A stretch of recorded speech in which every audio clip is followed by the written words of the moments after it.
It's 11:59 at Radio Free America, and this is Uncle Sam with music and the truth until dawn. Right now, I got a few words for some of our brothers and sisters in the occupied zone. The chair is against the walls. The chair is against the walls. John has a long mustache. John has a long mustache. It's 12 o'clock, Americans, another day closer to victory. And for all of you out there on or behind the lines, this is your song. And welcome everybody to our daily gun show. We come to you live every weeknight at midnight Eastern, and we talk about guns for an hour. So I've been kind of recapping things as we get back on track. We're on episode 675, so that worked out pretty well.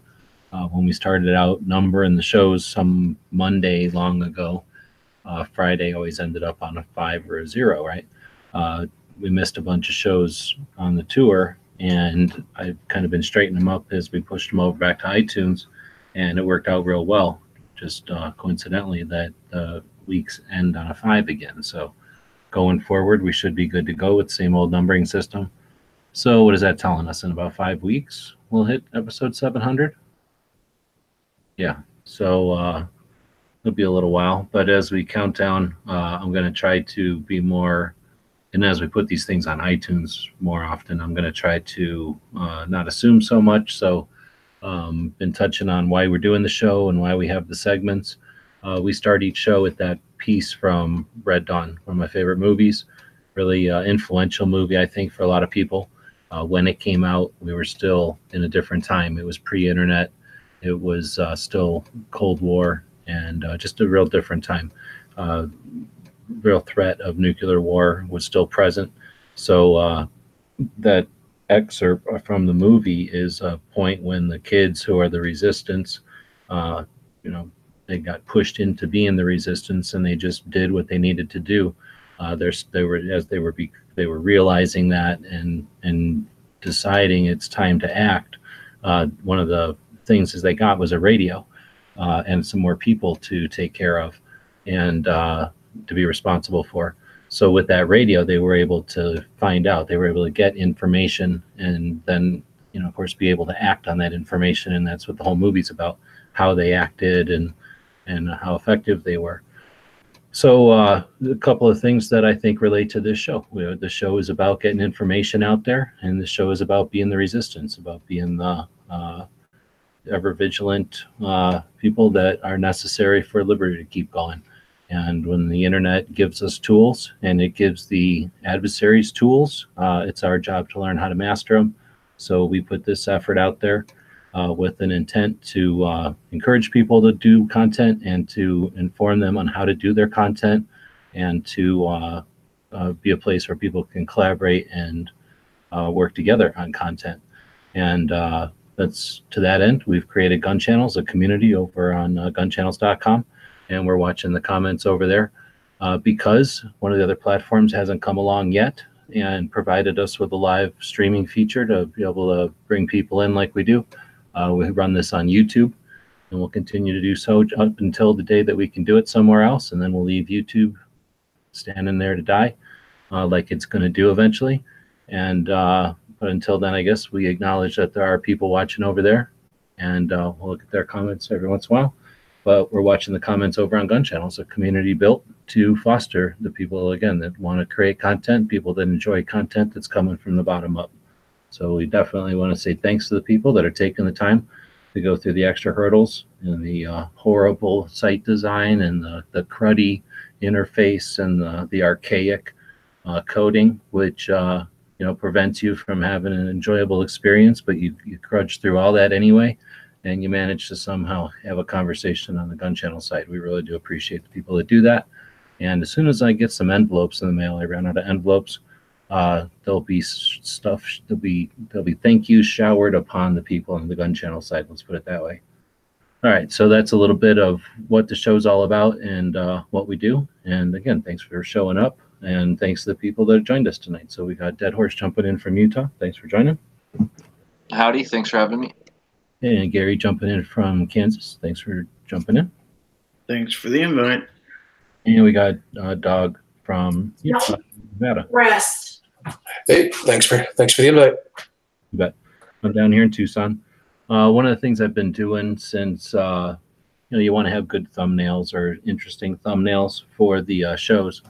I guess I could just go to the website for the show, which is dailygunshow.com, and screen share. I guess that would also be helpful, and show you what I'm talking about. So try to keep the thumbnails interesting and something that people are gonna catch their eye and be useful. So come up with this kind of structure for the last couple of days, weeks, how long it's been, where I have the show number and then the main topics of the show. But then I've been using a screenshot of who all's in the show to say thanks to you guys who are in there. Of course, it didn't work on this one, but so to say thanks to you guys that are in there, and so people that might be watching, that's a show where Bob was in there, or there's a show with Gary, right? There's a show with Snob or whoever.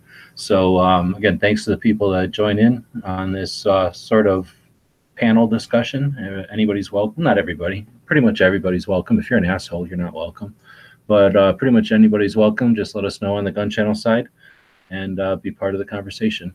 Now, Fridays, we normally talk about the industry, the gun biz, and technology. And I don't really have any topics tonight. So does anybody have any topics?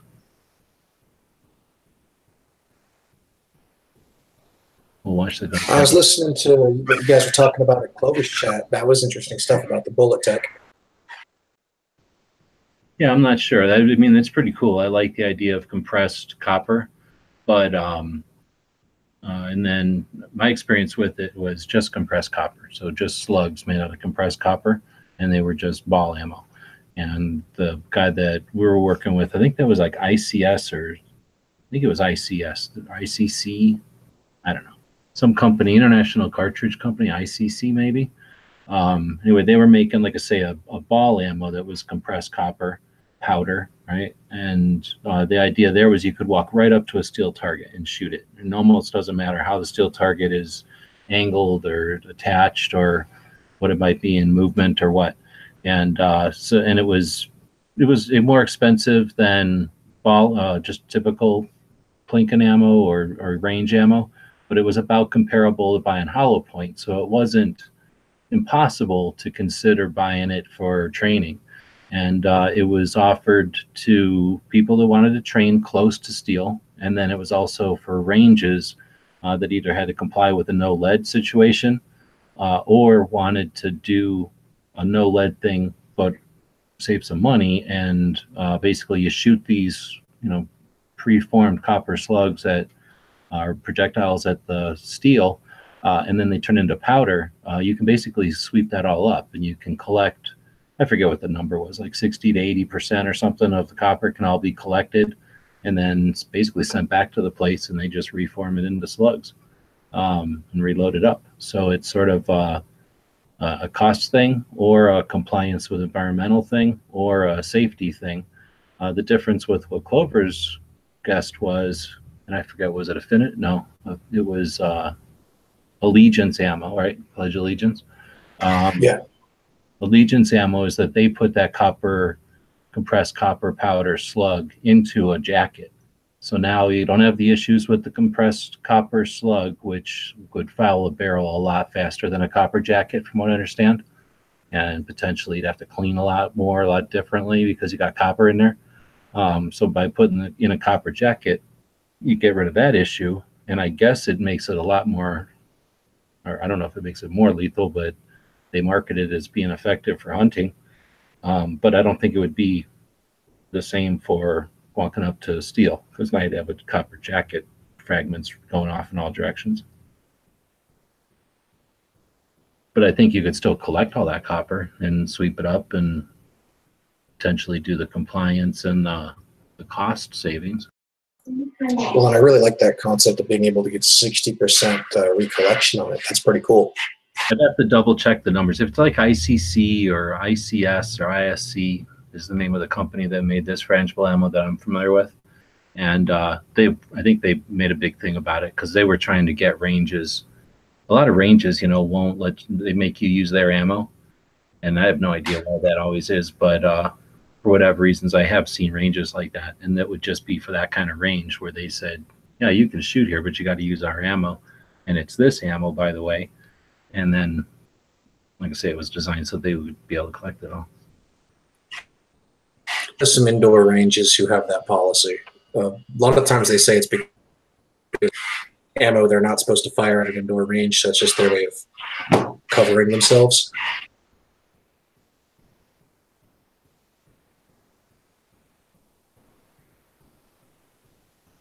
Yeah, I guess I've definitely seen them where they say you can't shoot your own reloads, and I'm guessing that's for that kind of reason. They don't want liability of people doing whatever.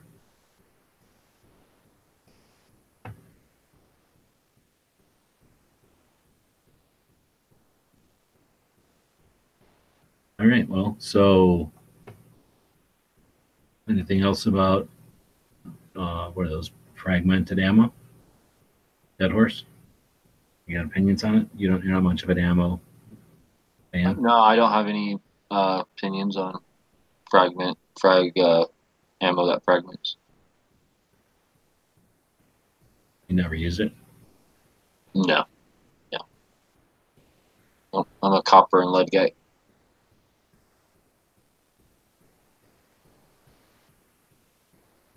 All right, well, that there. So what we got next? That was tech, I guess. Anything industry going on? This is like squeezing. There's not. I don't know of anything new going on right now. I'm just. I know I'm trying to get my shot show stuff together.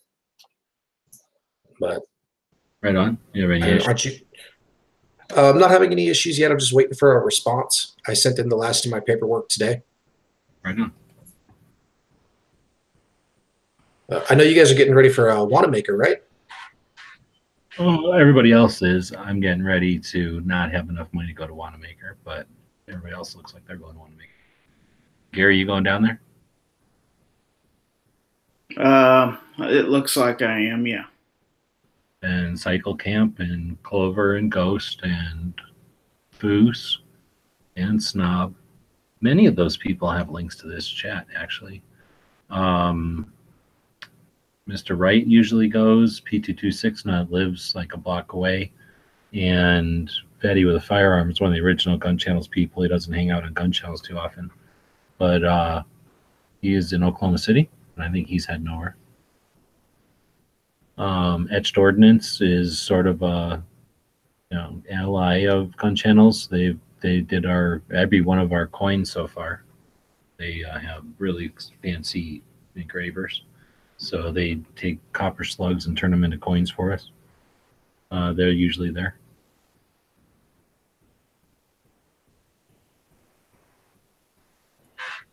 Good stuff. Hopefully the people that go will, get us as much information that's out as they can when they're there.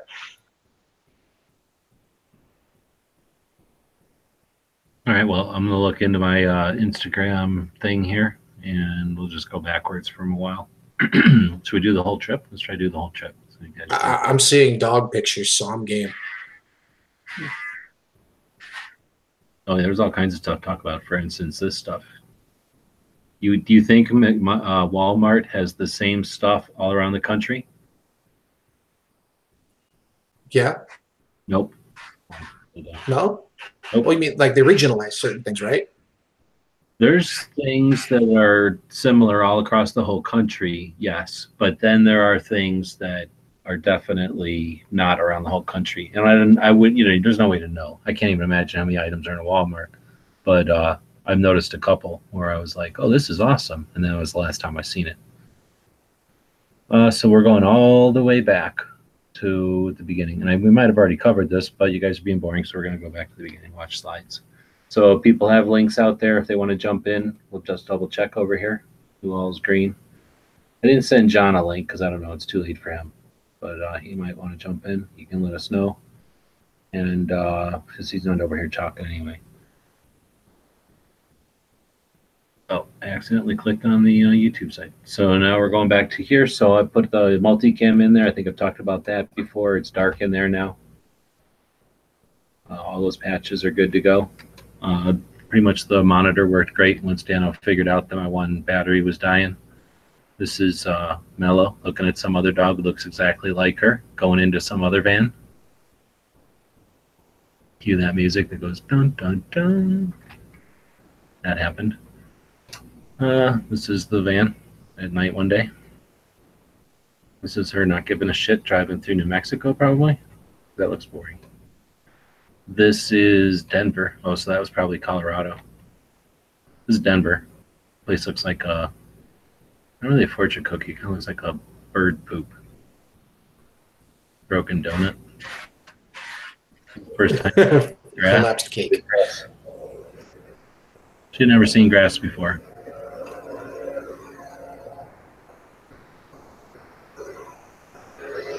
She looks like she likes it. Oh, yeah. Turns out she really, really likes grass a lot. Dead Horse has a grass backyard. I think we got video of them running around. This was some sausages in the candy, so we know that meat is candy. Probably is like 60% corn. Night Rangel crowd. This is her just looking at me, I guess, when we're driving. What of that? Probably was more. Oh, this was while I was driving, it was boring, so I was looking at these machines, and I was just thinking how shitty that would have been. You're like, that was your last $1.40 for a candy bar, and then you were like, I'm gonna get this and not fall asleep, and then that happens, and you ain't rocking. Stuff like that. Stuff like that is why I'm glad I'm as big as I am. Oh no, you ain't rocking these machines. These are big ass machines, and then they're like glued in. Like these are at rest areas on the highway. That's why that candy bar is still sitting there, and that's had to be so frustrating because it's in there by like a corner. So if all you'd have to do is barely rock this machine, and it would pop out. You know what I'm saying? You ain't rocking this machine. Plus, there's a lot of those machines are heavy. Those machines, 400 to 600 pounds, and that's if you can get them up on a dolly. But if they're anchored, well, a lot of times they're just basically all welded together, so they've just added them all together. But anyway, I thought that was hilarious, and that cost $1.40, so that's messed up. Expensive The candy next person bar. coming along is going to get 2 of them. Yeah, I probably should have put a thing in there, but that's still 70 cents for a candy bar. It seems like a lot of money. Heck, what was it? A Nestle Crunch? That's not even a good candy bar, is it? It's like a plain. That's like getting a Hershey bar with cornflakes in it, or Rice Krispies in it. Yeah, Rice Krispies. But it's probably stale. That's another reason I didn't bother. There's no way that's a fresh candy bar. Nobody buys candy bars out there. I mean, I have met people that will eat a candy bar instead of drinking a cup of coffee because they like the caffeine from a candy bar instead of a cup of coffee.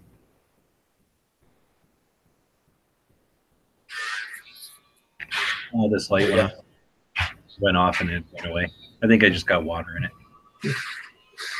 So she lays down like this.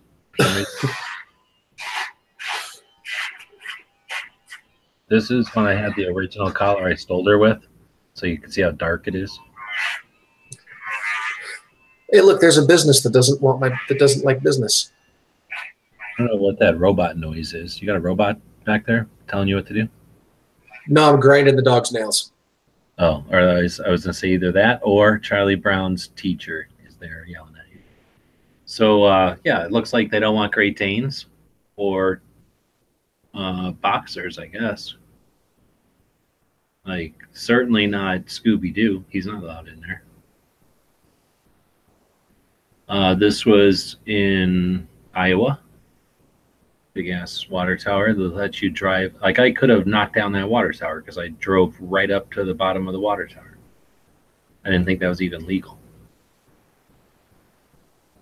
This is my dog looking at the little tiny dog. I think I got a bunch of pictures in here.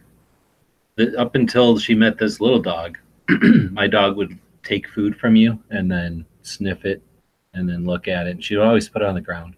And then she would look at it, and sometimes she'd leave it there. And then when you weren't looking, she would go sniff it and then eat it. Until she met this dog who eats everything that gets put down. So every time my dog would put something down, this little dog would eat it, and that cured her from that. Now she just eats food. and then they became friends, and they love each other. This is super ripoff. Where the hell was this? Nebraska. So Nebraska is a ripoff. I went to the Hornady factory, which was an awesome deal because it was free. And then I went over to this place and decided, because I was trying not to do chocolate chip cookies on this, or chocolate chip pancakes on this trip, I figured I'd do onion rings. So I went to this place, got this onion rings. What would you expect to pay for these onion rings? A lot less if that's all you got. Yeah, it was like $5 something. So drove me nuts. So anyway, I decided not to do onion rings. This was a bunch of stuff out of sea rations, probably from World War II, and at Dragon Man's place. Was this only one picture? I don't know what I was doing. There's some other pictures. I guess I didn't post them of some Lucky Strikes that are super old and expensive. I forget what he said, like $200, $300 a piece or something like that. Anyway, I just think it's neat. Dragon Man's is awesome, and this is why, seeing stuff like this, perfectly brand new condition stuff from World War II, just sitting there, just super cool. This is just setting out. Like you could poke one of these with your finger if you wanted. Yeah, so that Winston's pack looks almost like it was fresh off the line. Oh, yeah, exactly. This thing looks like it's brand new. I don't know what these things even got in them. What, 3 cigarettes, 4 cigarettes? Super cool. I can barely remember when I was a little kid, you'd get MR or C rations. A lot of times at surplus stores, or at gun shows. I guess at surplus stores. But they would open them and take the cigarettes out, mainly because I think they were just smoking them. Plus, they'd get in trouble if they sold them to somebody and the kid got them. So I can remember C rations, but I don't really remember. I remember seeing the boxes around, people smoking the cigarettes, but never really had C rations with cigarettes in them. Any of you guys ever got that? Nope, never have. No, I never found a box that still had the contents. Even when I was a kid, though, we weren't eating C rations. We were just taking them apart and playing. But we'd play Army with them. Like we'd go out there and rip them apart and look at them and sniff them and probably feed them to the dog or something. But we weren't anywhere eating them. They were gross. I guess this is a video of the dog. A lot of sitting like times this. people are like, "Oh, you're paying that dog to sit in funny positions." Nope, she's just doing it. Here we are parked in front of this place, and she's doing it again. This is how Oh, you know she where sits this was? because she don't need no rules. She don't need nobody telling her how to sit in a chair. That was like right out front of Dano's place. So that was after I left Dano's. I was trying to map where to go next. This was some place after I left Dano's place. I was just driving down the road, found this place, and this was what they do for their laser etching. So they do laser etching and whatnot, and they just bought a bunch of these inexpensive knives, do their laser etching, and then do a quick wrap on them, and they hand them out sometimes, and then that's when they put stuff out, like a gun show or something, as a sample, they use these knives. I'm like, oh, that's pretty clever. Smart, cost effective. Yeah, they were really cheap, and they definitely catch your eye. Oh, it's also their Cerakote colors as well. So they laser them, and then they painted them with their Cerakotes. This is a 7-Eleven. I was a little kid that I used to buy Slurpees at, so I went in there and bought a Slurpee. I was amazed that they cost like $2 or something crazy. This was eating some chocolate chip pancakes with Dano. Oh, there's a little piece of bacon. Very inadequate bacon at this place. This was some kind of like Swedish pancake place. The chip distribution was really good. Chips, or the pancakes themselves were probably like pretty damn good too, but the bacon was weak. Really. This was at the Gun Rights Policy Conference. Some of the food, show people what they were missing. Big thing of mushrooms there. 3 different desserts. I think we'll get more into that in a minute here. Look at all these artichoke hearts and mushrooms and shit. It's enough to give you beaties. 3 different desserts. So what are you going with? The brownie with the big chunks of chocolate in it, the lemon bar, or the pecan pie type of bar? Dead horse. Oh, pecan pie, of course. I think you've already answered this one. Gary? I'd probably go with the pecan too. Interesting. Dog?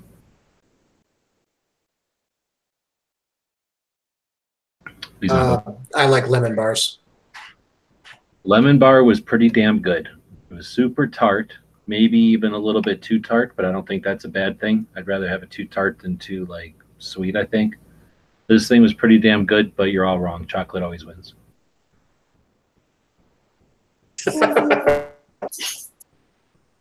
It's just a gratuitous picture of the dog, you know, for the ladies. This was Smeggy's truck. He's trying to steal my dog. Did a little picture there. I went out to the truck to check on the dog, and I noticed that Smeggy had parked right there. So I put my dog in the back, took that picture, and then that way I knew he was probably going to see it by the time I even got back in there. So just sort of an inside joke using the Instagrams. That was at the Gun Rights Policy Conference. This was the food. This was the food the second day. Cobb salad, no meat, right? But there was like an entire egg right here. So I took this little bag that the bread came in, took this whole giant thing of egg and crammed it into this bag. And then nobody ate these. The Cobb salads with no meats were just sitting there because all the suckers had to go eat the sandwich that made everybody sick. So I grabbed a second one, and I also grabbed the egg and threw it into that bag. So I had 2 full bags of egg. No, I had 1 bag of 2 full eggs ready for the dog or whatever, and I kept most of that food in that thing. So it was easily as full as a regular lunch, plus I had extra shit in there, so it was even, should have weighed more than a regular lunch, right? And I put it underneath my chair, and the cleaning lady took it. So the dog never got any. Well, never trust a cleaning lady when there's food out, but they fed you guys pretty good, it looks like. Smoke. I couldn't help it. I was just doing what I was supposed to do. I was put here to do. I went outside to do my smoking, and I come back in. Cleaning lady had taken my second lunch. And let's look at how thin the dog is because of it. So this is her playing on the grass at the Gun Rights Policy Conference there. See, I don't know what she's trying to do. I was trying to, you know, I've only had her for weeks, really at all. So I'm still trying to figure out how she plays and stuff. She kind of jumps around like that. Tourniquet. Yep. Then the Benchmade seatbelt cutter, a Sharpie, and the extreme different sizes. This is So this is a video with the dude who is Dr. Adine. He is the doctor for the Doctors for Responsible Gun Ownership, DRGO. And that's an organization that when the CDC was out there spending our money to create findings, right, to create findings, like they had an agenda and they did research in order to verify their agenda. They created findings with government money to the tune of like what, $1 million or more, 10 million. I forget the number back then. Yeah, research, propaganda, right? Oh yeah, it was super bad research. It was all like anti-gun, and it was a researcher that figured it out, and then this doctor who was like the main petitioner to get rid of it. He's the guy that founded Doctors for Responsible Gun Ownership, and I forget his name. I'll think of it when I'm not trying to think of it. Dr. Adine, though, the guy that's in this video, is the guy that basically runs Dr. Go right now.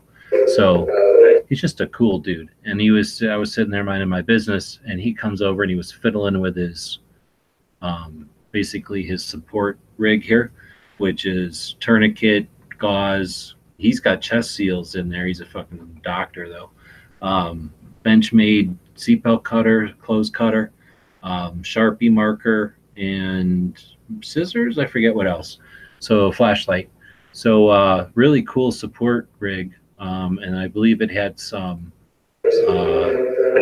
what's that, sheep wool or whatever to make it real comfortable.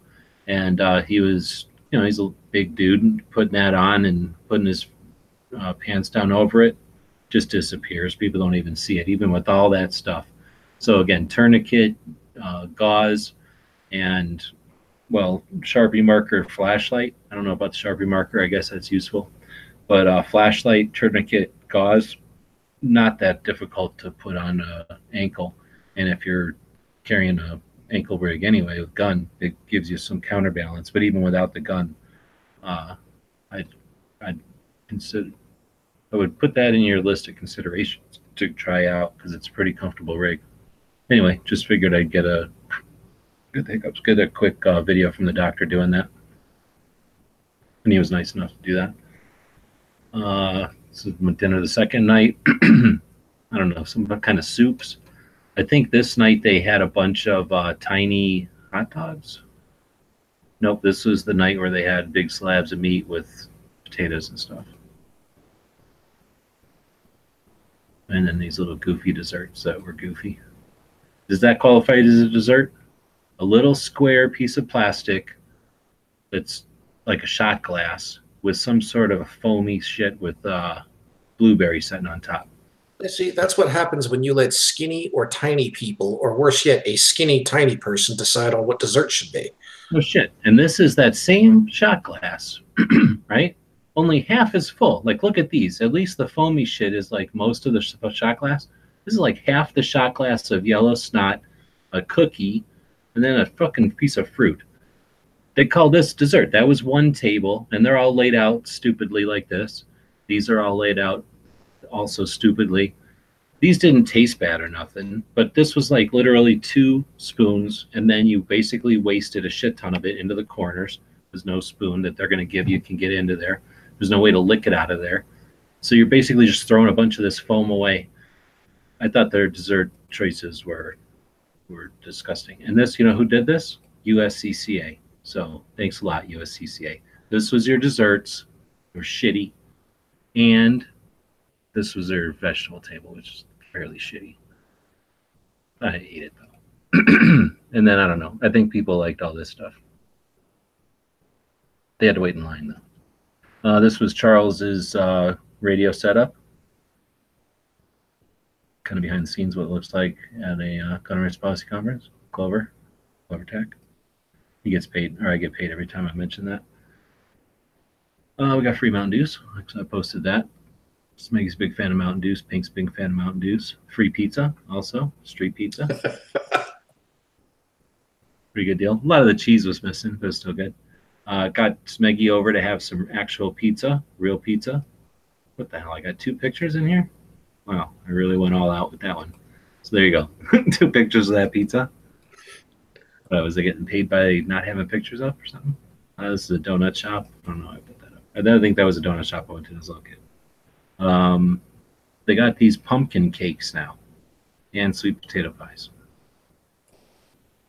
They don't taste good. I'm glad you said that, because otherwise I felt calories.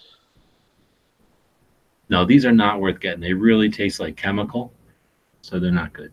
And they're like basically what's that little oven you give little girls? Oh, an easy bake? It's just an easy bake thing. Like, seriously, it's exactly what an easy bake. So they're basically like making a bunch of kids sit in front of easy bakes, probably some daycare center somewhere. Like in the back of Walmart's, they have a daycare center, and it's just a bunch of little kids make those little cakes. So this was our mobile office Monday, I think. It's that wicked mouse I've been using with the throttles and stuff on it. It's pretty neat. APs in Chicago, they're pretty good. They're kind of sweet. Here's what the dog looks like when I'm working. Just pretty much what she looks like all the time. What I call her Mo. I think your dog learned how to sleep while you work the same place my dog did. Yeah, she really likes the van because basically she's aware of where I'm at all the time. This is her looking at a goose. I don't think she's ever seen a goose before.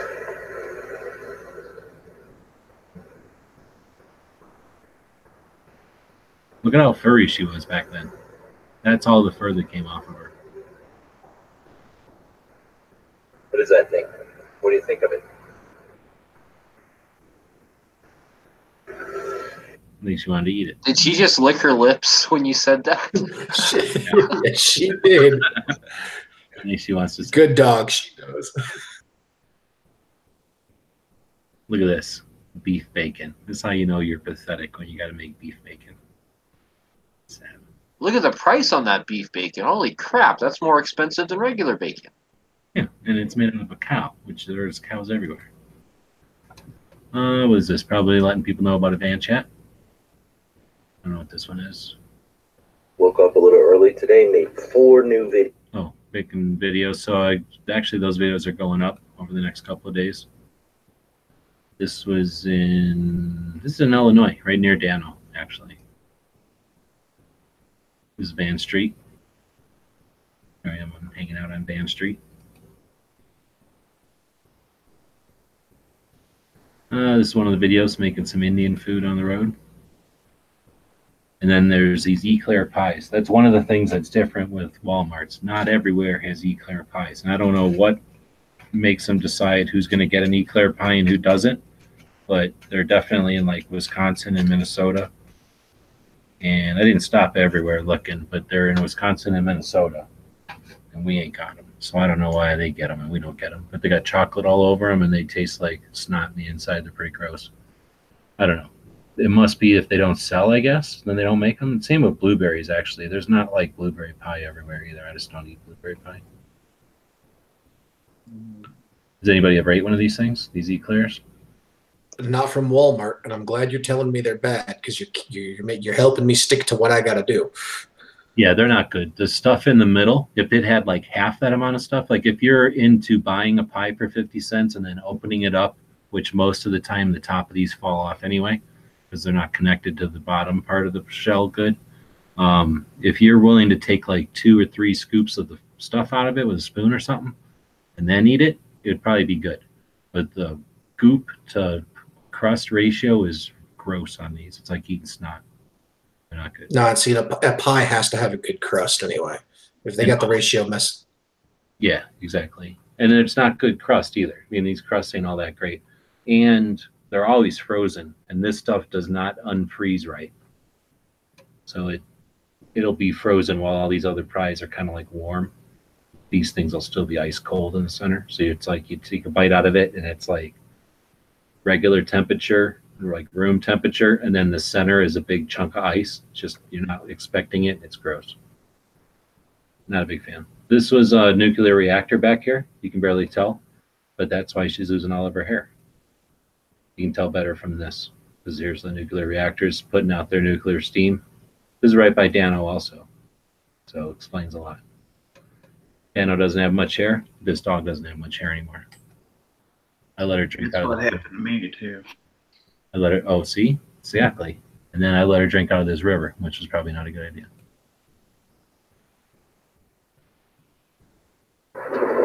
So this little dog is pretty happy. Just spent the last like 45 minutes. This is when it first started falling out, so I should probably see what that date was, September 27. And what is it even October 27? Oh yeah, it's just about October 27. It almost takes a month for that stuff to fall out.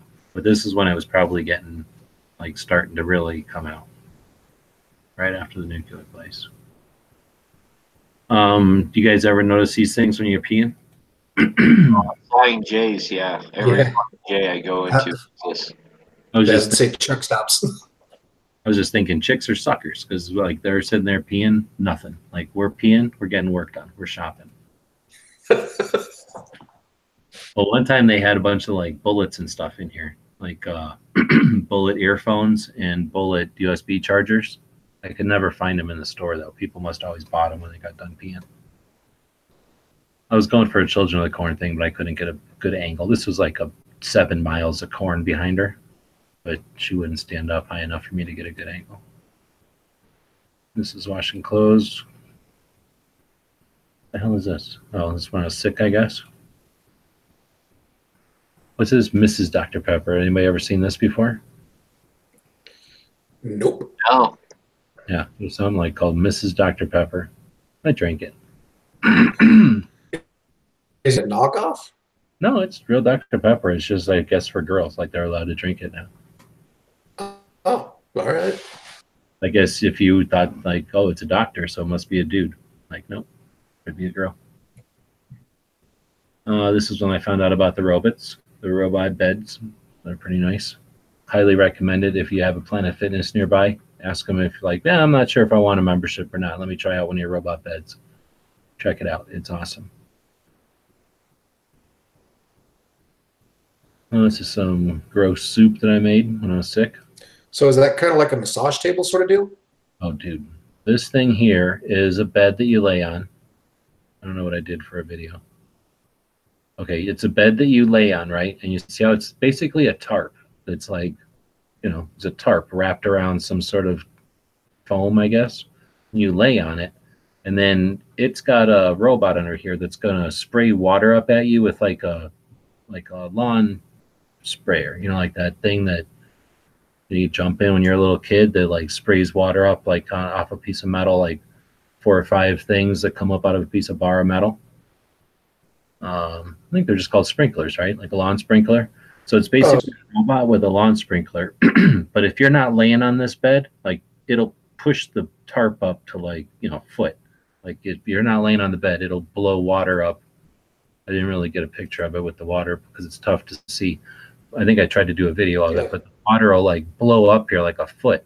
So when you're laying on it, it's imagine like a lawn sprinkler blowing right up at you with like super pressure. And then some of them are broke or some of them are set like to wimpy levels. But I went to a couple of them where they have it really hot.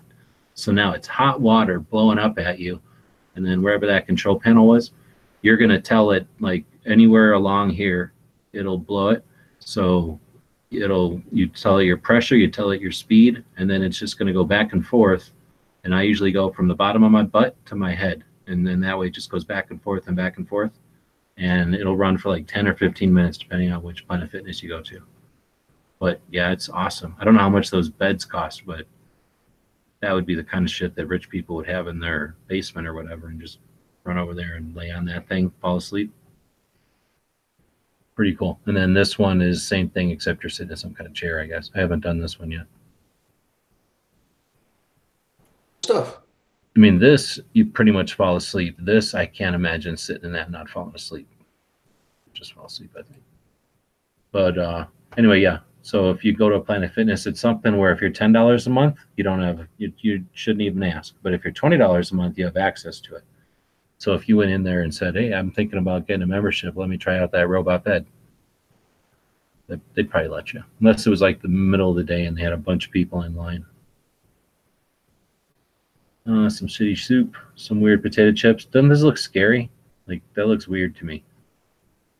Looks like one of those creepy cartoons from the 1940s newspaper. Yeah, like that potato guy is really looking like he's going to eat that little girl. And this guy doesn't look like he's doing anything about it. So I think that's a creepy looking potato chip bag. And I've never heard of that brand before. This is an Indian statue. It's really big, made out of concrete. I had no idea what this was, so I posted a picture so Instagram could tell me what it was. I guess it's the lowest legal price that they can sell it for is what it meant. I thought it meant like some sort of alcohol. And I'm like, why would they be bragging that they got the weakest alcohol? Where am I? But it's the lowest price, I guess. I didn't realize, I never thought that there would be price fixing on beer. Okay. That's in Wisconsin, so I don't know what goes on there. This is when I go to like a place and I looked at a, I think it's called Airborne, like some kind of a medicine that's sold to like prevent you from getting sick. I went before SHOT Show one year and figured out that there was like 3 or 4 brands of that stuff and they all used these ingredients. So I just bought the bottles of those ingredients, but it didn't work because I still got sick. This is Midnight Range. Open face hot dog. He also thinks calzones are good, so there's nothing you can do. He lives really close to New York, so it's got to affect him. Has anybody ever ate these before? Do they sell them by these giant bags or by the small bags? I don't even. What are we looking at? That is a cheese curd. So I kept seeing them everywhere, and I was getting out of Wisconsin, heading into Minnesota, and I wasn't sure if they were going to be in Minnesota still. So I'm like, I'm going to try one of these bags of cheese curds. Because this is, you know what this is? You think I'm in like some fancy deli? Like, oh, you probably stopped somewhere and looked at a local cheese factory or something. This is a gas station. This is just everywhere you go in Wisconsin. This is what gas stations look like. There's giant bags of sausages everywhere. And then there's these giant bags of cheese curds. And then there's bags of sausages and cheese curds mixed together. So like, oh, I can't decide if I want to eat sausages or if I want to eat just a bag of cheese. Oh, all right. myself a bag of both sausage and cheese. I got to talk to the Nevada Tourism Board because that means my gas stations need to step in. You have Terribles, Hearsts, or whatever it's called. Terribles. Yeah, Terra owns most of our stuff. That guy, those are awesome gas stations. But yeah, they don't have giant things of cheese like this. So these little things of cheese up here are crazy. Like these little cubes here, if I remember right, were like 10, 15, and 25-year aged cheese. So I was like, oh, I'm getting some 25-year aged cheese or whatever this old stuff was. And it was like $15 for this little chunk of cheese. And I knew I was just going to eat the whole chunk of cheese. And it's probably going to kill me if it was like 25-year aged or something. So I didn't have the money. I didn't do that. These things were like $8 a slice. And there's no way I'm paying that. These things were pretty expensive. So I ended up getting one. So would you think that the orange cheese or the white cheese is going to be like more flavorful?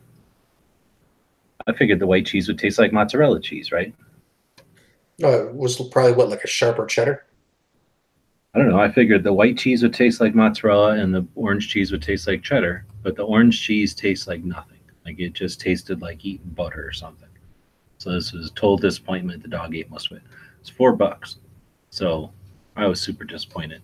And it was just as if someone took a thing of gross cheese, like, well, not even, because it's not even salty like processed cheese, but it was just like somebody took cheese and like squirted it out of a toothpaste tube or something. It wasn't, I don't know what I expected it to be, but it wasn't all that interesting. So I was disappointed with the cheese. We had these. I didn't get them because I'm not going to pay $1.59 for some green beans. But I guess that's an option if you're feeding a little kid or something, right? Better than all that processed crap. Yeah. This was the day I woke up and it was, what was this? 40, 60, 80, so 52 degrees maybe. And then I put the heater on and it went up to 80 something, so I lived. This was some butter I had, and I fed it to that dog there. Okay, so this is for dog body. This was a video I put up for you. When I buy stuff that comes with butter, but they have.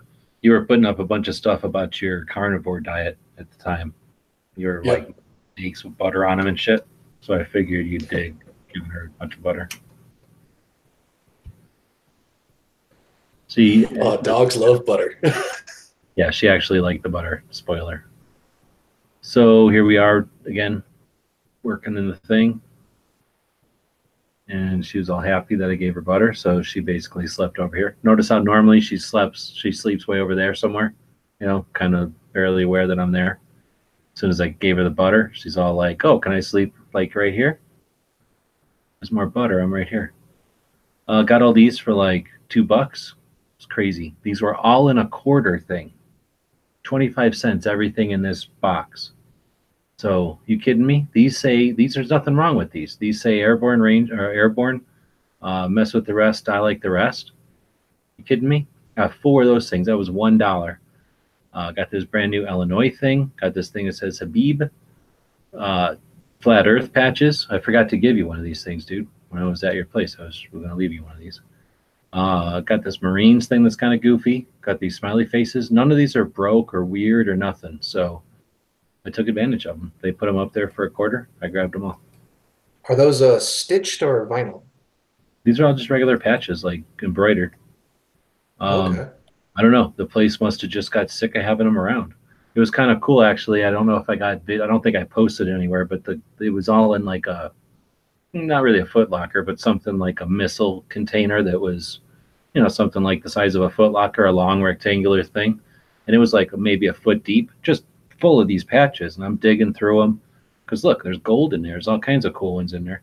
So I'm digging through there, and their cat, they had like 3 cats running around this place. Like the one cat came in and just dived in and was like, assumed that I was digging through those patches to like give it a ball pit. So I think I tried to get some video, but as soon as I brought the camera out, the cat's like, oh, I'm out of here. So this is the first of the many dog hairs that somehow got on a fucking roof. So dog hair up on the damn roof. Okay, so anybody ever eat this kind of stuff? Oh no, there's no way. Really? No, yeah, that stuff would probably kill me. I got a mild one here. So there's like pimento or what, red pepper or something. There's like green pepper, there's onion, and then there's jalapenos, but it's like pickles, right? So it's like a relish basically, except that there's some heat to it. So there's mild and then there's hot, and then this one says hot, some other kind of relish. So this one must have more pickle in it, and you can see it's like chopped a little bit finer. So this was at a Walmart in like Wisconsin, where they eat a lot of sausages and cheese, obviously. And this stuff is awesome with cheese and I imagine with salamis and shit. I guess that'd be another picture. Anyway, I put a couple of them up there trying to get some people to do some feedback. Nobody did, but little did I know that's like the last time I was going to see those things.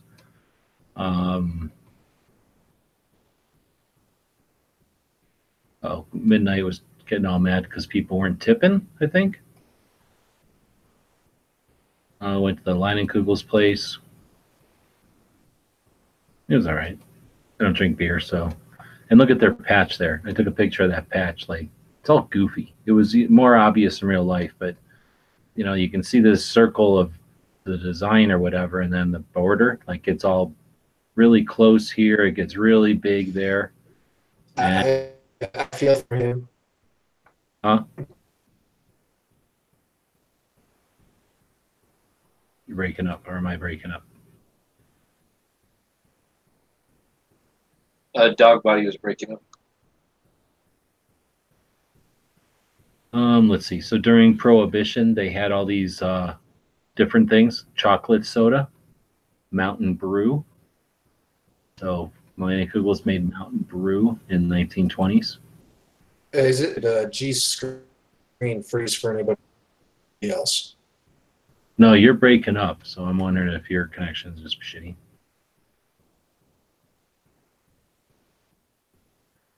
This dog is obviously broken. All of this hair came off of her this morning. That's like 5 full brush loads of hair. And if you're rubber, can you see that snow of hair that's still coming up? This is so embarrassing. So this is when it was just really starting to come off. You can see how fuzzy she still is. Not fuzzy like that anymore. So this is on speed 4. That's like really hauling ass back and forth. And I always run it at the highest pressure because I don't know why you'd put it on lower pressure.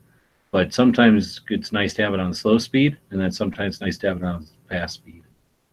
But yeah, that thing's super nice. They have little tiny pies. These things cost like $3, so never ate one. That's just some church. Some railroad cars to race with.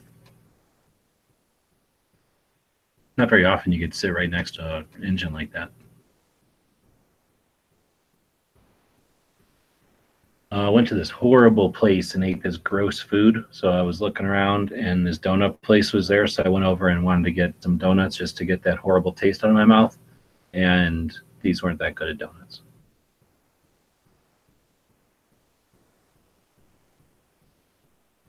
And then we got into the snow and the slush. You can see by this picture how deep the ruts were. It's horrible for me. Mainly didn't know when it was going to ice up, so pretty shitty. Booked through North Dakota pretty fast. I saw this bacon dispenser, and there's some debate on whether or not it turns into a baking drinking fountain or if it's just to like spray bacon at you. Either way, I probably Ben's bacon. This is after we blew through North Dakota, and I'm in Montana. And she found a bunch of mushrooms. Dog. Look, she just figured out there's this mushroom right here. She found these little puffballs and some kind of gross, like, slime mushroom growing on a piece of wood stump. This was just south of Billings. I found a Walmart, and I don't know, you can almost tell all the little white fluffs. So I brushed her for a while and put a bunch of white fluff everywhere, and then got some work done. This is what it looks like with the hard hat and the fire extinguisher and the cooler there. I'm hoping that people just think it's like a work cruise truck or whatever. I'm in there, I can be in there working and stuff, leaving that door open to get air or whatever. And hopefully people just see that and think, oh, okay, just some guy working on an irrigation somewhere, or maybe a air conditioner or something.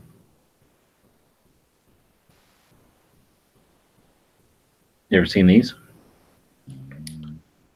No, but I bet those are good. You bet they're good, or you had them and they're good? No, I've never had them, but they look good to me. I think that would probably taste pretty good. Dr. Pepper baked beans, right? Yeah. Is that a thing? It is a thing. Well, obviously they make them into these cans, but I had those actually when I was in Boston. It wasn't that brand, but it was the same thing. Well, this looks like it's Dr. Pepper brand. Yeah. We do a big baked bean thing, and they do baked beans all over of all the different types. I've had Dr. Pepper baked. I liked them. Sweet and sassy it is. We're breaking up again, but yeah, I didn't try them. They were $1.19 or something. I'm not paying no $1.19 for a can of beans. This was a lemon cake versus lemon pie, and lemon pie is probably better. Not that good though. Neither one of them is very good.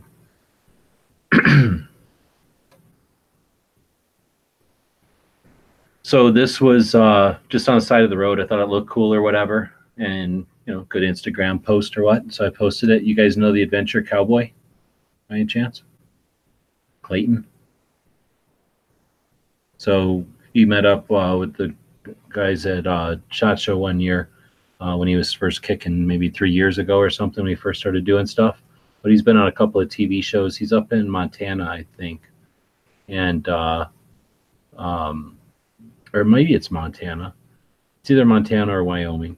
But anyway, he's up there doing cowboy stuff, and I think he works with Henry. So he's got a couple of Henry rifles that he does content for, makes videos and stuff, and does some pretty neat stuff.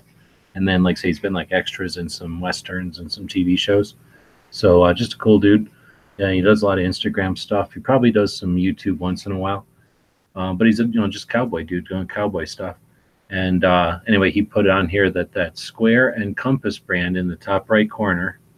He says this one here is the first registered brand in the state of Montana, and that today is the Matador Cattle Company, and it's 350,000 acres with 7,500 head of mother cows. And he said he spent a majority of his life on that ranch and have ridden horseback across every bit of it. I thought that's kind of cool. I had no idea, and I'm just taking a picture because it looked kind of cool. But that's what Montana has for their rest areas. That's the kind of signage they have up. A lot of rattlesnake signs too. Just watch out for rattlesnakes. So this is blowing through Billings, and now we're in Wyoming, and there was a ton of critters in Wyoming. So I stopped to see some antelopes, and there was these deers there also. But look at the racks on them. This one's goofy, I think, but these two have pretty nice racks. And this is I just parked on the side of the road. Like I'm driving at 65 miles an hour. You can see the road, just big straight road. I just slowed down. And they didn't even care. Now she's looking at them. So yeah, this one got a broke antler. Anyway, these look pretty good. So that's her. She wasn't real happy. I think she wanted to go play. So this is like another mile. Shit. This is like a mile down the road. Big ass pronghorns. They call them race goats. Has anybody ever heard of that? Speed goats or something like that? Nope. So you're like, oh wow, there's 2 or 3 or 4, right? Like, oh, there's 2 or 3 or 4. Nope. This is just the guy that was hanging out closest to the road. There's like a flock of them, like a shit ton of them. And this is all antelopes. And this is just looking out the right-hand side. If you look out the left-hand side, it's like these fields of hay or whatever they are. And there's just tons. There's just so many antelopes. It was crazy. Makes me want to go shoot an antelope in Wyoming.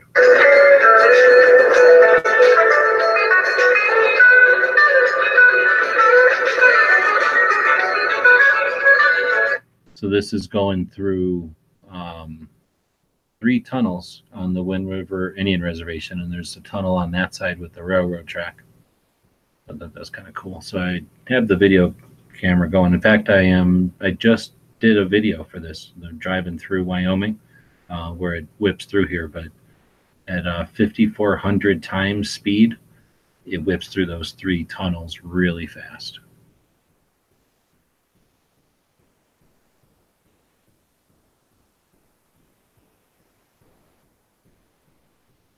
Oops, hit the wrong button. We are way up here, though. We're getting pretty close to being done. So next up was this pit stop I went to, place to get the oil done. Asked a local, found out where to get my oil changed. Boom. It took less time to talk about it than it took to get the oil changed. Or it took more time to talk about it than it did to get the oil changed. This is again what she looked like most of the time. You can see how thin she's getting after so much shedding. Well, this isn't too much shedding. It's only October. Bunch of wolf pics. I don't think she looks like a wolf.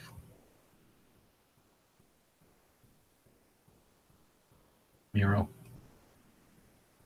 Another mural. Little tiny van truck. I've never seen these before, but it's pretty small. Look like something you'd see on an airport or something, like these little ATV wheels on it. I would love to have that truck. I think that is that river that we went through the tunnels on, where I did my Patriots video, blind challenge.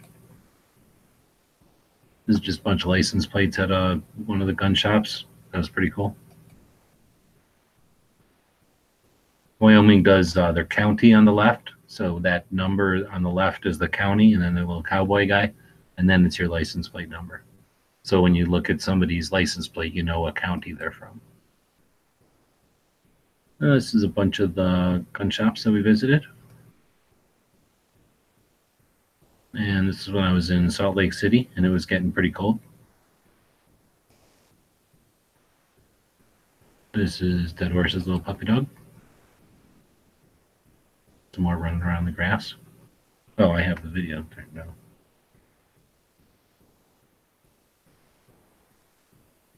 I don't know if you guys have been saying anything. I had the mute on. Oh yeah, I was saying that truck you passed a while back was I want that little truck. I think that is such a neat thing. That little tiny van? Yeah, like that, right? Yeah, I think that is so cool. Like, oh, I would love to have that. And it looks rugged, so it doesn't look just like a little golf cart. It looks like it's actually useful. And there's your little puppy.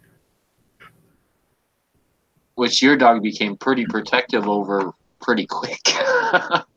Your dog definitely has that protective gene in it. I think she likes little puppies. So this is where we went to eat vegan food. Some kind of sandwich I got made out of jackfruit. That's Dead Horse's sandwich. There's some kind of cookie made out of zucchini. That was the first time I've ever had vegan food. It was actually really good. Was it the first time you ever ordered out of a place that was so hip and trendy? Most definitely that too. You like order out of this one hole and then you pick up out of this other hole and you never like touch anybody. What a cool little place. So that was cool. Let's see. Then we went to that place where you smash pennies. Learned a little trick. So we're not going to tell people the trick, but if you want to know the trick to the penny pincher machines, I don't know, join over on Gun Channels and ask, and we'll tell you on Gun Channels. This is some murals of the behind Gallison's. Gallon? Yeah, man, I can't think of how you say it. Gallison's? Anyway, I was having some issues, and I just used this picture to post. That's when I was having some I thought I was having some trouble with the steering. This is a bunch of the orange hunting stuff at the gun shop in Beaver, Utah. Have you ever been to this place? I don't know if I've asked you. Down in Beaver Sport and Pond. Yeah. You have been there? Yep. Right on. Yeah, that place is awesome. So somehow these things came loose. So I went over to like push on the counter or table, or whatever you call this, and it gave loose. So I was like, what the hell? Somehow like the nuts had rattled loose. So luckily I carry a bunch of other crap. So I had enough bolts and nuts to, set it back together. And kind of the benefits and disadvantages, both sides of having something that's basically like having a big erector set. So anyway, I took a picture of that. This was one of them sweet potato pies for robots. That's not an empty tin. That's like the pie went in there upside down, and it got through all their QA, like all their quality, whatever kind of robot pies. Well, that's what happens when they have the children don't miss their nap time. But yeah, exactly. Like it's an upside down pie over there, and it was just sitting there by itself. So yeah, that was kind of odd. That doesn't give you confidence in the robot. In the tiny pies. So I just barely gave her one of these today. I went to this place, dollar store. I don't remember if it was Dollar General or Family Dollar or what's the other one? There's another one. But one of them, I've been looking for those cinnamon buns with chocolate on them, or with eclair. They're cinnamon buns with chocolate and eclair stuff. I don't know, but anyway, I've been looking for those snack cakes. Looking around, and I found to the right of these is the chickens, and then I found these buffalo lungs, and then there's also duck. And I just barely gave her one of these today. So I bought these on October 11th, and I barely gave her one on October 25th. But they're about the size of like a brownie in there. So there's probably like 5 of them in there, 6 of them maybe. And so it's like a chunk of lung, and it's like, I don't know, loofah sponge maybe. It's like just a chunk of loofah. And it says on the back, give them like 1 piece per 15 pounds or 25 pounds or something. And if they're smaller than 15 pounds, you just want to give them like a half of one. So she seemed to eat it. She liked it. It was, how do you explain it? It's like eating like a piece of just, I don't know, like a hush puppy or something. There was like nothing to it. It was like eating air. It was all crunchy. Yeah. She liked it. You guys ever feed it? It's a mixed styrofoam. Yeah, it's like eating styrofoam. That'd be the way to say it. Do you ever giving your dog these things? I haven't. I buy the dehydrated liver for training treats. Yeah, I do pig ears and chicken chips, which is made out of, like, I guess, chicken skin. Oh, we were talking about terribles. So this is what it was like before. All right, so here's what it looks like before. Lots of dog hair everywhere. Her pad is pretty bad, and it's just getting every place. So Terrible has these gas station called giant vacuums. And I'm familiar with these guys as being a casino back in the day when we would go to SHOT Show. I think we actually stayed at this casino once. So I'm at this gas station in Utah, though, and got gas here. Nice gas station. While you're getting gas, they give you a free cup of coffee. That's always awesome. And then I saw these, and I figured, is this vacuums? I need to vacuum out the van from all the dog hair. And I'd been planning on stopping at a car wash. And yeah, that's this gas station called. So these are free. You can just use them. So that's an awesome gas station. That would cost me like, I don't know, $3 in quarters at a gas station, or I mean at a car wash. And then you can just pull in here. There's a whole bunch easily. And I went in there forever. And then so I did the whole back of the van. I didn't really do an after, did I? Or maybe at the end of this video. Here's what it looks like before. Lots of dog hair. But it really looks good after. And then I spent time turning her bed back to brown. Like I just spent forever. So I'm like, shit, I needed a break from driving anyway. and she didn't care. She was just sitting there. So I just vacuumed her whole freaking bed. Nobody even pulled up into those vacuums. It's not like, I was hogging them or anything. And yeah, they were just running 100, 24 hours a day, just vacuums running. I was thinking, though, it might be like when you back into a parking space, it turns on. Because there's no way they're just going to leave that thing running 24/7 when there's nobody even parked over there. Because I wasn't listening for the machines if they were on when I was getting gas. Anyway, I thought that was cool. And like I say, while I was getting gas, a little thing came up on the screen. They yell at you and try to sell you stuff on the screens. And said something like, push this button and you get a free cup of coffee or a free soda. And didn't even click nothing. I just walked in there later and said, hey, can I get a refill? And then said, hey, I saw the coupon or whatever. I didn't push the button. She's like, oh, then that's free.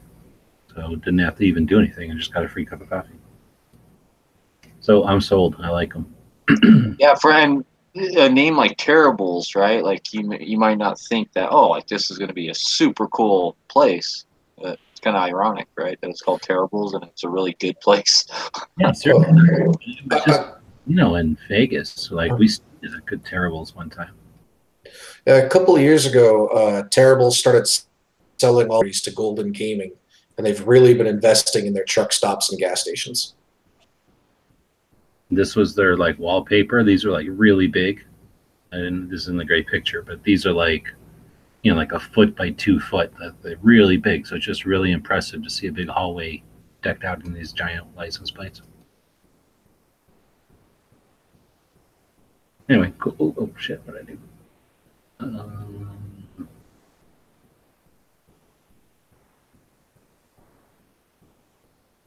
So this was funny because I stopped someplace and then it's like, oh, you can go here and then here, or you can just take this other route, which is 16 minutes faster. Like, what the fuck, Google? Asshole. So, I don't know. That's the kind of shit that'll happen when you're not paying attention. If you just listen to the robot. It was going to take me 16 miles down stupid roads for no reason because I was literally just off the highway. I might have been at that gas station still. So I took a screenshot to prove how stupid Google is. Since we're talking about Google, though, do you know that you can go in there and give it a different accent? Oh, really? I had a TomTom that did that back in the day, but I didn't know Google could. Yeah, Google, if you start clicking on the little gears and the settings, I found and now it has a British accent when she talks to me. So now she gives me a little more respect. I feel like she's more like my servant. She'll be like, and then she'll say things like, when you're, let's see, it's like, what the hell is their word for it? It like the American GPS will say, use the on-ramp, and then like the English one, I think I have it set to Australian one. She'll say, it's like some other word for ramp, like use the duct. Like what? And then I started figuring out, oh, she not only has that accent, but she's using their words for stuff. So so it's a little different having I think it's an Australian robot.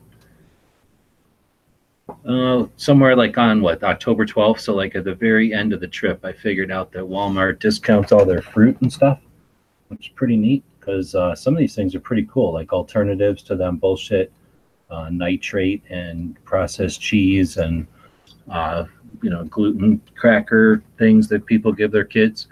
This is like chunks of apples where maybe they spray lemon juice on them, and then like pretzels. Or these have cheese in them. These are like carrots and broccoli and tomatoes, and probably some kind of ranch dressing. And these are just chunks of apples and stuff. So yeah, I didn't realize that they just at night, they'll just knock everything down that's about to get a little bit brown or what. And I think it was P226 Nuts' mom said that she always buys it like this because then, like a piece of melon or something, when they mark it down because it's getting old, it's just getting ripe. A lot of this stuff is set up to not get ripe until you bring it home anyway. Yeah, they most of the Walmarts that I hit up do their markdowns on their produce and meat sections between 9 and 10 o'clock. That's what I was thinking. Is I didn't pay enough attention to know when it is, But I notice like bread sometimes. I like buying that flatbread naan, and they'll have naan at Walmart's usually. And oh, I don't know. Whenever I actually go there to buy that stuff, I would say a good 70% of the time it's marked down. Like nobody bought some, and they got the old stuff marked down. And it's not old; it's just getting old. It's getting to the expiration date. It's like almost at the expiration date, but it's not like the middle of the night. So you're saying it's like 9 or 10. So yeah, about 9 or 10 o'clock, because that's usually when I try to go and hit up the Walmart to buy meat and stuff for the dog. So that makes sense because when I go in the middle of the night, it's always marked down, but they're not there marking it down. So, and then the other thing is you don't always see it. So I figure there must be people that know. And I've seen like in Vegas, you wouldn't see this in Vegas because there's so many like homeless or whatever. Like they come in and they were just great. Because once I knew to look for this, I would look for that section, and it was like just gone. Like they came in and bought all the cheap stuff. Even the Walmart I have out here outside of Vegas, it's the same thing. You have to get there while they're marking it down, or you're not going to get it. Okay. Well, what I thought was cool is I was trying to make like a sandwich or something, and I thought, oh, this would be great because it's like some of these are like this kind of stuff you put into a sandwich and some pieces of cheese anyway. And, for $1.92 instead of like $2.66, that's a pretty good deal, I guess. Almost 75 cents off, and it's still decent. And you throw all that stuff into a piece of bread, and that's a sandwich or whatever. Anyway, so thing I didn't know about Walmart. Then I got back to Vegas and 99-cent stores, which are awesome. Do you have one out there by you? No, where I'm at, we have a Dollar Tree, and then it's the Family Dollar. Okay, both of those suck. 99-cents onlys are a whole nother level. So you've been to one before? Yeah, well, when I lived in California, we had them all over the place. Okay. So yeah, those things are freaking awesome.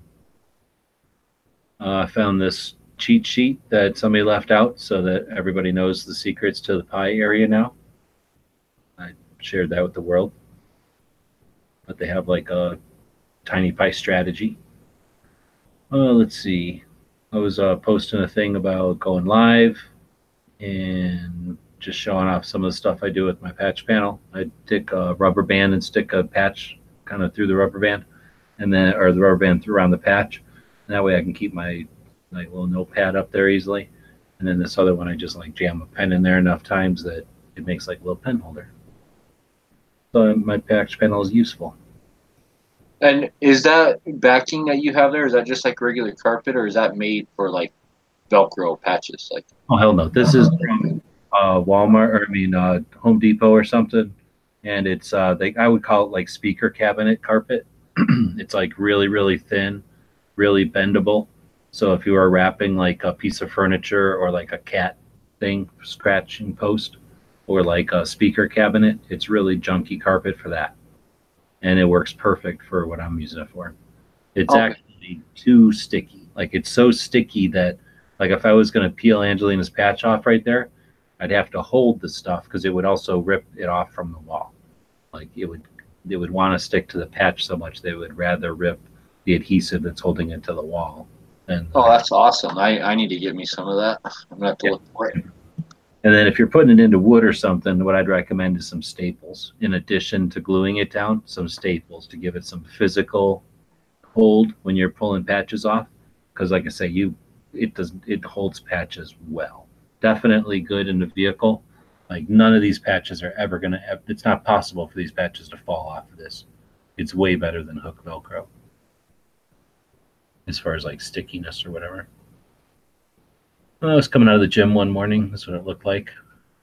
Every once in a while, it's neat to be in a city, especially when you're living in a van, because you're like, boom, right there. If you want to be, you're right in the middle of the city. It's kind of neat. I've been in places in like Los Angeles and like this in Vegas where, there's like that hours between like, everybody goes home at like 2, usually 3 at the latest. So you got like 4, 5, 6, maybe even 7, depending on when the city wakes up, where it's just dead. And you've got the whole city, and it's sunrise. Depending on when the sunrise is coming up, it's kind of light out, and really neat. Right, new day starting and all that. So Anyway, took a picture. See, can't find those damn pies. It's basically these things with a chocolate on top and eclair stuff in them. And it sounds disgusting, so I kind of want to try one. But I'm not a big fan of these other versions of Little Debbie's.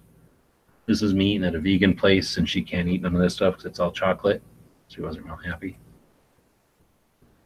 There's some picture in Utah. You know where this is? I sure do. Yep, I know exactly where that's at. So that road that I drove down is where Nothing Fancy does his shooting, huh? Yep. Yep, I thought so. So I drove right past where Nothing Fancy does his shit. And then this was out there, and I needed a break. The stupid thing, there was like, I was driving south out of Salt Lake City down to Vegas. There's only one road, really. And somebody like wrecked or something. So I'm driving along, and it says, oh, recalculating, it's going to take an hour and 47 minutes due to an accident. So I'm like, all right, well, drive me around the other side of this lake. And it's like, oh, no, you don't want to do that. I'm like, yeah, drive me around the other side of this lake. And it kept wanting to make me wait for an hour and 47 minutes. So I eventually just drove the other side of that lake. And I could tell why it didn't want to, because it's like one road, or I mean, a one lane each direction type of road. Yep. And in the middle of nowhere. But no one was taking it. Like 0 people were taking it. I was the only person out there. So anyway, as I was driving out there, I remember what you were saying, and that's Utah Lake. And I was like, oh, okay. I bet you that's where I'm at. It was kind of neat. I almost thought about stopping there to play with the helicopter, because I bought that drone and I haven't even used it yet. But it was getting cold, and I didn't want to be, I was trying to get south. So it would have been a good place to do that, though, I think. Another picture of that wallpaper. That gives you a little bit better idea, because that's a garbage can. This is someplace in Vegas called Bacon Bar. I tried looking at their menu, and it didn't look all that interesting.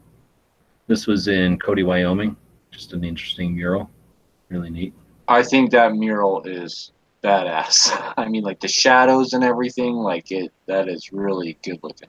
And it doesn't really show good, but where this picture ends is basically the edge of the building, and then these are the storefronts, and this is an alley that I'm parked in. There's got to be accidents, because it literally looks like this is all just happening. You don't even hardly tell that it's black and white when you see it the first time. It's really neat. And the shadows are correct. Like you're looking north, so it would be correct if the sun was hitting it right. These are a couple of bacon tacos. So when you're going to make a bacon taco, this is how you do it. You take a soft tortilla and you fill it with bacon, and you're done. That's a bacon taco. I like to eat them with chocolate donuts, and I like to have the entire buffet area, at least my section of the buffet area, open. Like I don't want to have to look at anybody. I don't want anybody talking around me. I'm just there with my coffee and my donuts and my bacon and the rest of my food. So this is pretty nice. $7. Thank you, Vegas. Big pile of bacon there. Little tiny bacon and cheese, like omelets, I guess. I don't know what you call them. This was like potatoes with cheese and green peppers and red peppers on it, and onions.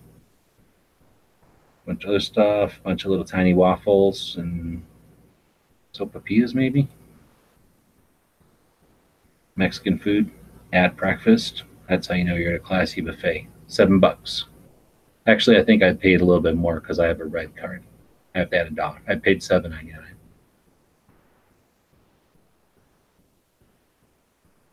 Good stuff. I don't think anybody ever figured out where I was where I took this video. This is a neat part about Vegas, is you're just right there with the airport. So all that, what do they call them things that come out of the back of here? Oh, the chemtrails? Yeah. Yeah. All them chemtrails on me. Another little sign out in the middle of nowhere. This is about the Mormons. It's interesting to see those signs. If you take the time to stop and look at these signs, there's a ton of them out there. It'll say like, historic sign or something. This one in particular, I knew about South Pass, which is like one of the only places you can really cross the Rockies easily. And so most everybody coming out west went through South Pass. And then they went north, south, or whatever. And so this thing's talking about the Mormons and basically how they would talk to some dude, and he's like, "Oh yeah, go down, go over here and try that out." And then so I was thinking about this sign as I was driving through Wyoming and then into Utah, I guess. And you come out of a little canyon or a basin or a valley, you come over a ridge or you come over a set of mountains or whatever, and then it's like they had to be thinking like after a certain amount of time, like, oh, we're here, okay, here we go. Oh no, because they're looking for that big lake and there ain't no lake. And then they'd have to go to the next, like, whatever, across the basin or up the next ridge, come over to the top. Oh yeah, oh no, not again. Now they have to go back down and around. And anyway, so I was just thinking about that, because in a vehicle driving 75, 80 miles an hour, it takes hours. Like that had to be days and days and days of like anticipation, no, anticipation, no, anticipation, no. This is some kind of water fountain with what do you call it? Thing for making water bottles. That was kind of neat. I haven't seen those before. A whole bunch of people said they've seen them before. So I posted this. I have it. This was just at a rest area in Wyoming too. So this is a picture I took of the Luxor, one of my favorite of the casinos, which I don't even think they turn their light on anymore. I didn't see it at all at night when I was there. Only for special occasions now. Really? Is it too expensive or what? It was bugging people. I don't know. The only time you see it lit up now is when they have some event going on. Like Thanksgiving and Christmas and shit, or just when when they host a fight or some big thing, or they're trying to promote some new show. But it's not on 24. It's like not on every night like it used to be. Yeah, because for a while there, that was part of Vegas, and it was really cool because you'd know where downtown was, or where the strip was at least.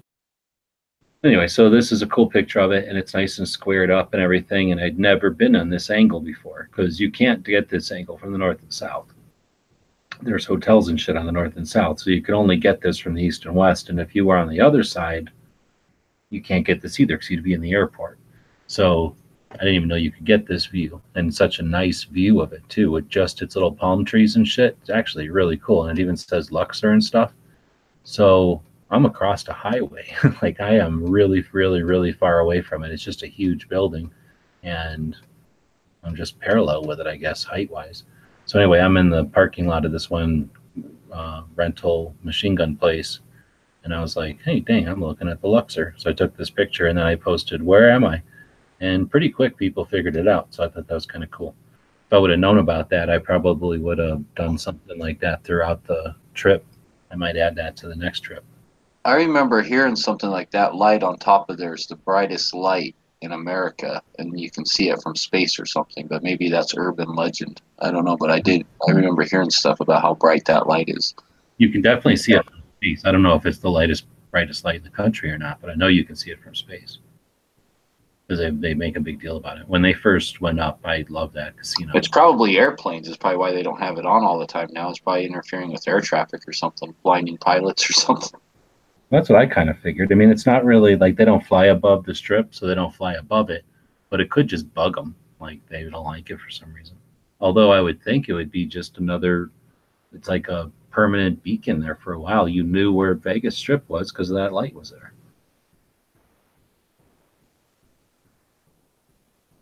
This was some dog that Z posted. Z's one of the hosts of the show. But he put up a really shitty version of it. So I redid it because I thought he was just a spaz or whatever. But I guess he was going for the effect on the other one. Anyway, some little dog thinks he's like your dog. That's a boy dog.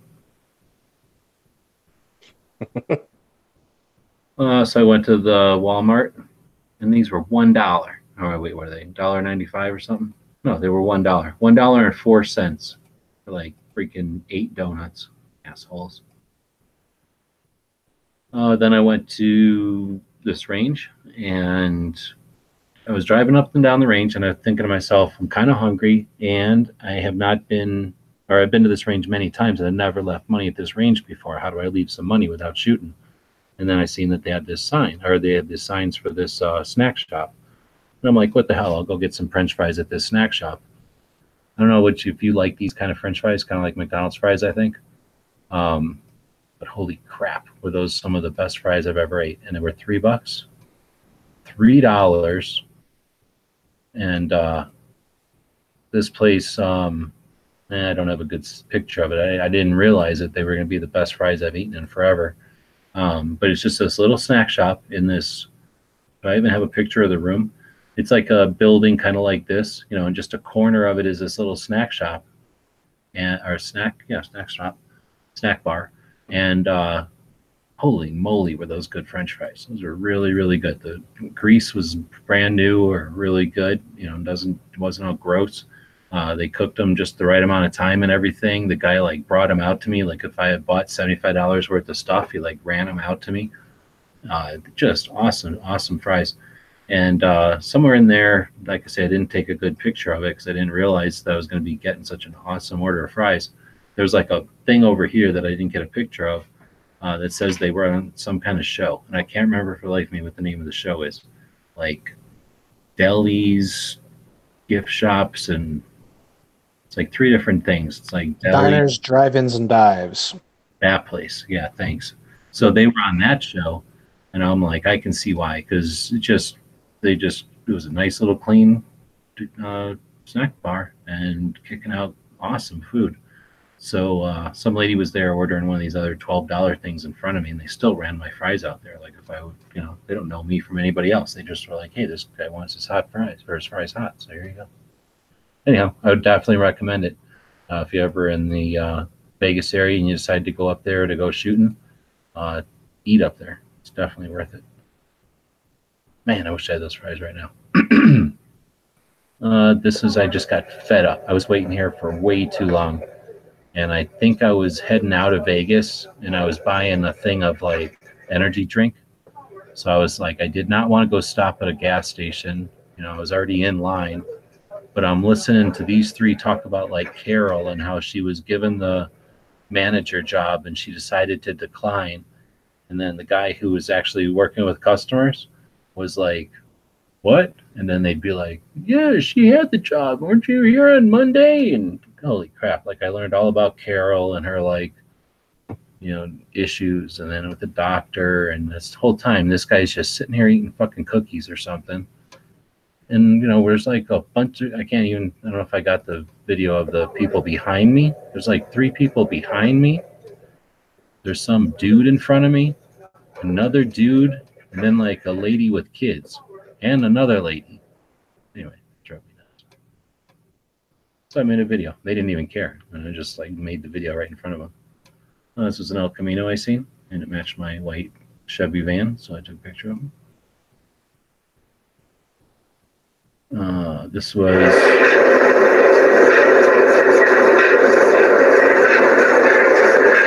oops, there we go.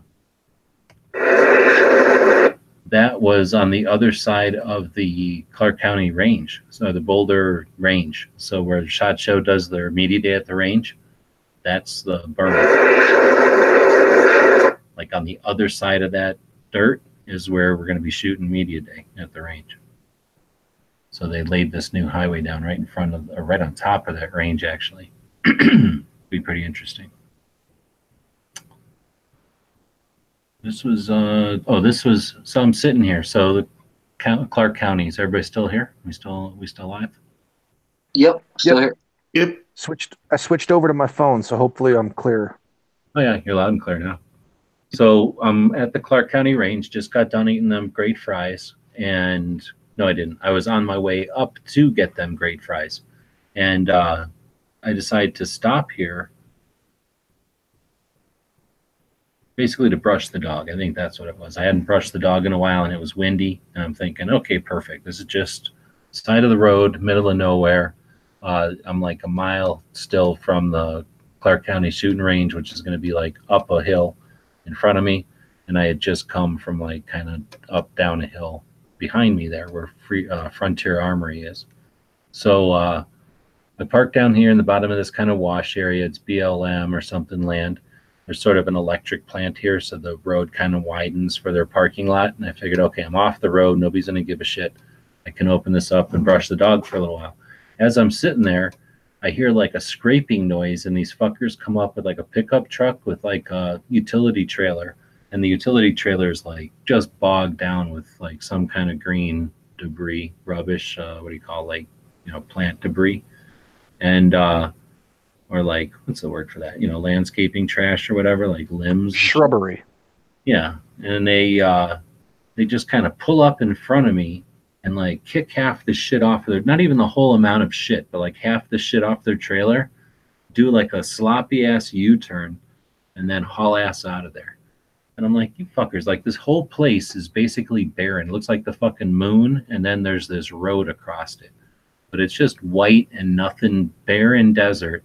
There's like this little bit of gravel and shit on the side of the road that they put in so that the road's nice.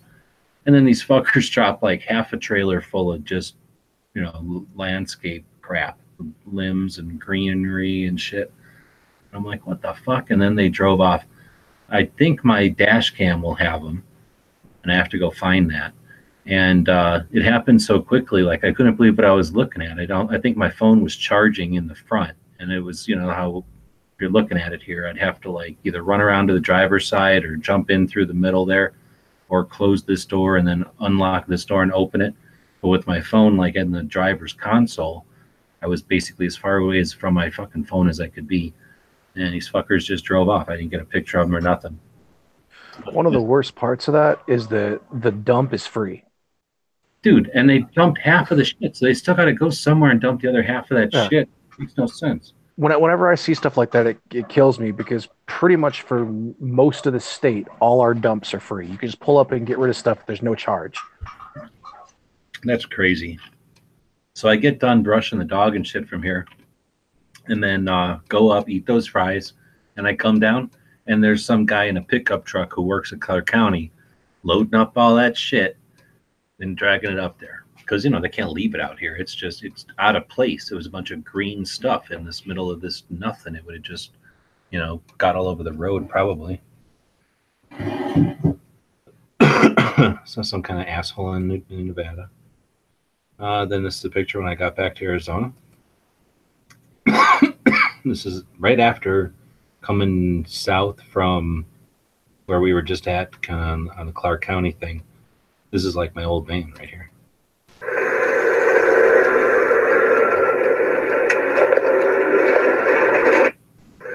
I just thought that was cool, seeing my old van pull up next to me. I didn't realize it was like a carpet cleaning place. I was hoping it was a hot chick who was into Chevy vans. Then I seen this. I'm pretty sure mate is marijuana. So this is marijuana soda. Raphael says it's not. But anyway, I seen this. It's Argentinian restaurant I went to. And I don't even know what the fuck, but I'm pretty sure they make marijuana in Argentina. So I'm pretty sure yerba or mate, one of the two of them, is marijuana. There's marijuana soda. And this was in Nevada.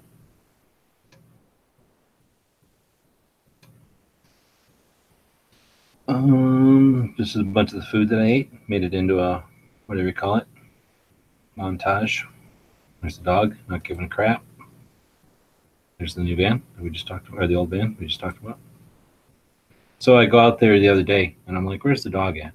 She had gone underneath of here, and she was just standing, like, you know, just standing, like if she was standing right here, but like underneath of there next to the transmission. I wish I would have got a picture of it. I don't know what the hell she was doing, but she was just like standing, you know, not crouched down is what I'm saying. Like she had to crawl to get under there, but then she stood up next to the transmission in that big area where the transmission's at. She's just standing in there. So maybe there's bugs or squirrels or something up in the engine she was looking at. There's a bunch of pictures of her. This is Slim posting the picture of his real gun along with the patch. Comes out pretty good. Pretty cool. There's a little stove I'm thinking about getting. Get that Sportsman's Guide. Anybody ever had a little stove like this? Not a little one, no. I grew up with one like that. I love them. They're great to cook on. This is probably like a 12-foot or 12-inch tile, right? Maybe even 10-inch. This thing is tiny. They're like a foot by 10 inches or something. They're really little. So I'm thinking, Oh, I didn't realize it was that small. oh no, they're little. They're like craft. They're neat. At first, I was thinking of getting one for the old van, but I'm not going to go it that way. But I'm thinking about getting one of these for the workshop. So instead of having any kind of like that little heater you got, have something like this going.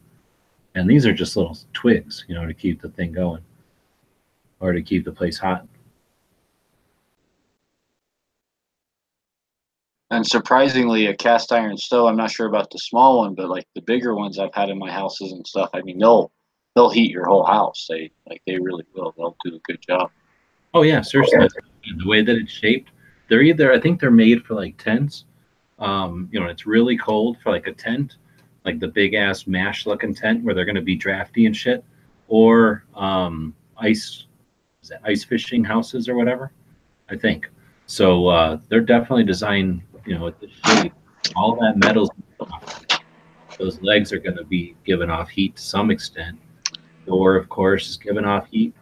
And then the way you pipe this, if you put an S shape in it or something, that's a lot of heat that thing's giving off. Yeah, and then you just set a little box fan behind it. That's what we used to do. Is I would just use an indoor box fan, and when winter came, I'd take it from using it for the summer to cool off, you know, and I'd just set it behind the stove and turn it on low, and then it would blow that heat across the entire house. And there was many a winter where I hardly used my furnace at all because I had, you know, firewood and one of these going. That's what I'm thinking. It uses kindling, really. I mean, it doesn't even use. You can just use the little. Well, yeah, and a lot of your a lot of stuff that you throw away is completely burnable, like paper and stuff. You know what I mean? And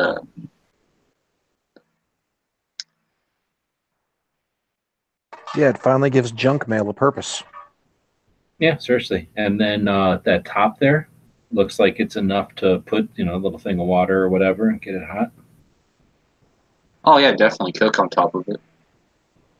So I forget what they cost. They're like less than 200. They might be like, I can't remember if they're 120 or 160. Maybe they're 120 and 160 when you ship them. I forget. But anyway, I thought that was kind of cool. And I seen that they posted it, so I reposted it to see if anybody's had one. Let's see. Then there's a bunch of pictures of the van. I got that United Arab Emirates MRE. This one is the one that had hummus in it, and I've got another one I'll eat one of these days that had something even grosser, like eggplant or something. This one wasn't bad. The M&Ms were pretty good, and the food tasted like Indian food. It was like a real spicy, basically like almost like a ravioli, really, except I forget what it had in there. Beans, and it wasn't pasta. It had to be something else, but it was the equivalent. It was like eating pasta. This was nuts, I think. Some salted almonds were really good, and this was the hummus, and it would have been okay, but it wasn't. It wasn't that good.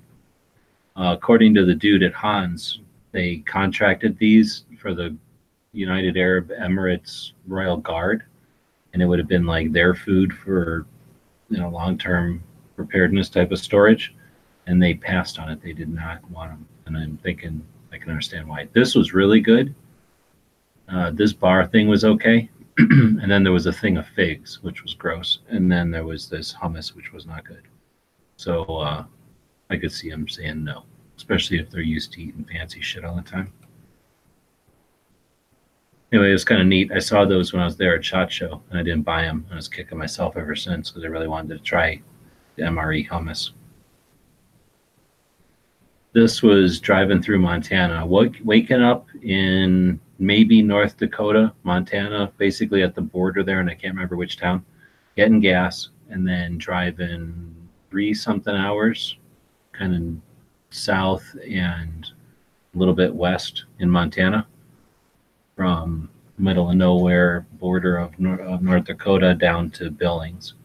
So you'd pass things like the Battle of Little Bighorn, and there's a river along the right-hand side, somewhere along here, and the dash cam with its crazy, almost fisheye perspective just doesn't do it justice. You don't really even see it. But for a while, I was driving down the river valley that Lewis and Clark took home. Like, I don't think it's the one they came out on, but it's the one they went home on. And that was pretty nice, pretty good looking. And there I got to the end. So I was driving pretty much the whole part of Montana. And I just finished a video like this for Wyoming, or I'm about 3/4 of the way through a video for Wyoming. I have to edit it a little bit and put a few more hours at the end of it. That's just a bunch of the Planet Fitnesses, my gym that I went to. A bunch of different styles, but they're pretty much all the same inside. Came home and got some Mediterranean food, and then noticed I had a bunch of these hookahs, so I took some pictures, and then a bunch of the falafel mixes. A bunch of falafels. And what are those donuts like? No, they're savory. So these are basically this. I don't see very many places that make them like a donut, but I don't like my shit raw. So this place in Tucson does make them like a little tiny donut, and they fry. You can imagine if this is just basically a frankfurter, or no, what do they call them? A fritter, right?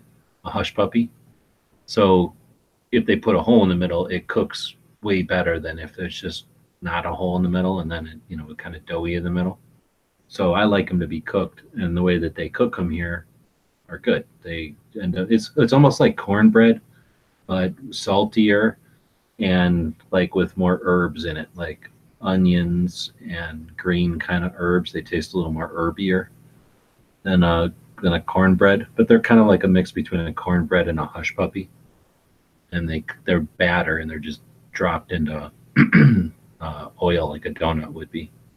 Most of the time they don't have that hole though. Most of the time they just look like a biscuit or like I don't know, hockey puck or something. Anyway, there's some sort of like batter that looks like cornbread that they put into a fryer, and it's sort of like an alternative to meat. So sometimes you'll see them on a sandwich, or you'll see them in a wrap or something as like the filler, like the thing that isn't chicken or it isn't beef, and they'll doctor it up with whatever the hell kind of dish it's going to be. I usually just get them on a plate like this. They give you some bread, and they give you some of this what is this? I guess this is hummus, just basically smashed up chickpeas. So it's like, peanut butter mixed with mayonnaise kind of consistency. So it's kind of like a spread, and then lettuce and tomatoes and pickles and things. This one wasn't actually all that good. I've had much, much, much better ones before. I go there and buy that kind of bread, though. You could go there at this store. I don't think I took pictures of it, but I buy, I think it's Afghanistan bread or Arabian bread. I don't know what they call it.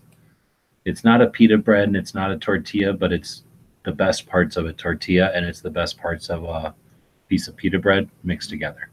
And they're also huge. They're like as big as a giant pizza, and they cost 50 cents. So I go here to buy those, and then I fold them up into fours and put them in the freezer. And you just eat like a quarter of them at a time. So what's that? 17 cents worth at a time. Bought some fancy root beer. Sucked. This has nothing to do with the trip, but there you go. This is when I do the screen capture of Google Maps when I get to somewhere. I just took a bunch of those and did this and then stuck them all together. There's one duplicate. If you know what the duplicate is, maybe you'll win something.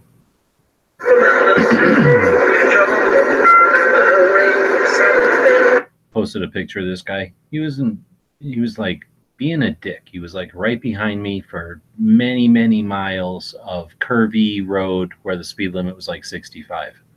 And he was just right on my ass, like being a dick about it. So I figured, okay, this guy's going to just blow past me, and he's going to be flicking me off, and it's going to be worth putting my camera on. So I put my camera on, right? And he was just some guy and his wife. He could have gave a shit about me. He was just like, I'm not going to drive 65. I need to drive 90 or whatever.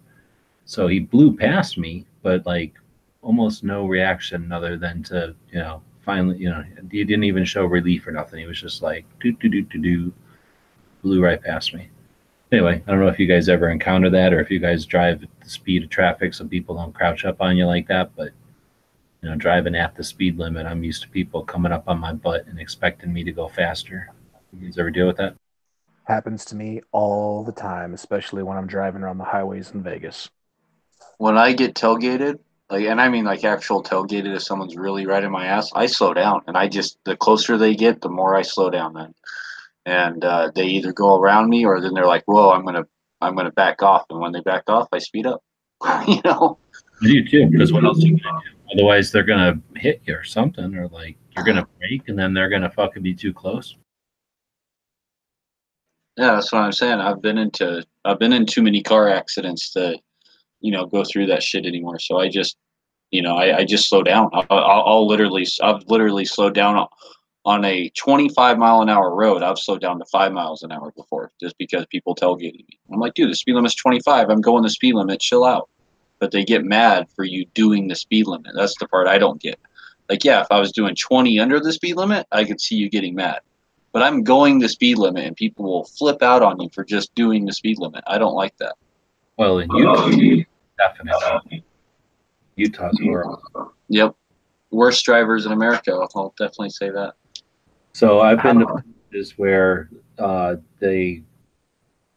this one place, where was I? I was in North Dakota, and it was actually just after all that shitty slush and stuff, and it was still kind of rainy. And this guy was like, and I'm driving probably at 55 and the speed limit's 70 because it's rainy and it's dark and it's, I'm not going to go faster than that for conditions or whatever. So this guy is just like how this guy is in the picture, just right, a little bit closer, and he'd be dangerous, but he would not get any farther away. And what's bothering me is that this is the right lane of like 3 lanes. He could be in any other lane, but he's got to be behind me. So I did exactly what you're talking about, but this was a 70 mile an hour road, and I was doing maybe 55, and I probably went down to like 35, and he would not get off of my butt. So I eventually went down to like 25, started blinking my lights and shit, and my brights on and off. And some other car came by, and I don't know if he was like drunk or what, but then he decided, oh, okay, I can drive behind this other car, and he went to the left, followed this other car, and the other car went past me and continued on. This car that was being a dick came up next to me and just drove parallel next to me for a while. And then by that time I had gone back up to like 55 or whatever, thinking they were both going to pass me at like, 60 or something. Because a car at those conditions is a lot different than me being, out of my element and in a van. I figured somebody who lives there driving or is used to that, they're going to drive, maybe just 10 miles under the speed limit, if not just the speed limit. Anyway, that was just super creepy and weird. And when they're doing that, then it's hard to get away from them, because I hate to go, 60 miles an hour for any length of time, because you don't know when they get off the highway. So you're going 60 miles an hour for an hour, and they got off the highway 45 minutes ago, So I don't like to go slower intentionally, and I'm not going to go faster than the speed limit. So it was really frustrating, because at least that fucker was, we're around me for quite a while, actually, until he finally took a right, and I just kept going. He got off on an exit, and I kept going. While we're on this topic of driving, does anybody else like to use the cruise control when they're in a vehicle that has the option? Oh, dude, I'm seriously thinking about getting rid of my cop car, because I like the cruise control so much, and I don't know how the hell I've done multiple road trips without it. And I don't know how I did it. I can't believe I didn't get tickets all the time, because it's like cheating. It's awesome. Yeah, I'm because I'm paranoid about getting tickets, because I drive through a lot of states. I'm like always setting my cruise control to about 5 miles under the maximum speed limit. Oh no, I set my cruise control to the speed limit, or sometimes like whatever, just to creep it down. So like sometimes when I drive past one of those things that'll tell you your speed, I'll be like a mile or 2 under, but that's at the most. Never over though. I won't ever be like, oh, they're going to give me 3 miles, or they're going to give me 5 miles. I do not want to. No, I've driven through too many small towns with starving sheriffs who will write you a ticket for going over 3 miles. Actually, let me see if I can get it. In Wyoming, a speeding ticket for 5 miles an hour over the speed limit's $150. It's not worth it. and they will give you a speeding ticket for 5 over because I've had 2 of them. You said for 5 miles over? Yeah, for 5 miles over, Wyoming will give you a ticket for just 5 miles over, and it's $150 for 5 miles over. So this is in Wyoming, coming out of Billings, Montana, and this is. I heard noise. This is. I am hearing a noise. Hold on. All right, entertain yourself. I'll be back. So yeah, Wyoming. I've probably been to about 30 states. I think out of our 50, I think I've been driven through about 30 of them. And out of all, like I don't get tickets anywhere. Like none of the other states have had problems or tickets, even going 5 over. Wyoming, you'll set your cruise control for, let's say, 2 over. They'll give you a ticket for 5. Like they round up, right? So like even if you're doing 1 or 2 or 3 miles an hour over, now you're doing 5 over, and here's your ticket. And when you tell the guy, hey, you can get in my car, hit the cruise control button, see what it takes you up to. You know, I was doing like, maybe 66 or something. They're like, I don't care. It's 5 over, $150. and it's your word against theirs, and you're going to lose.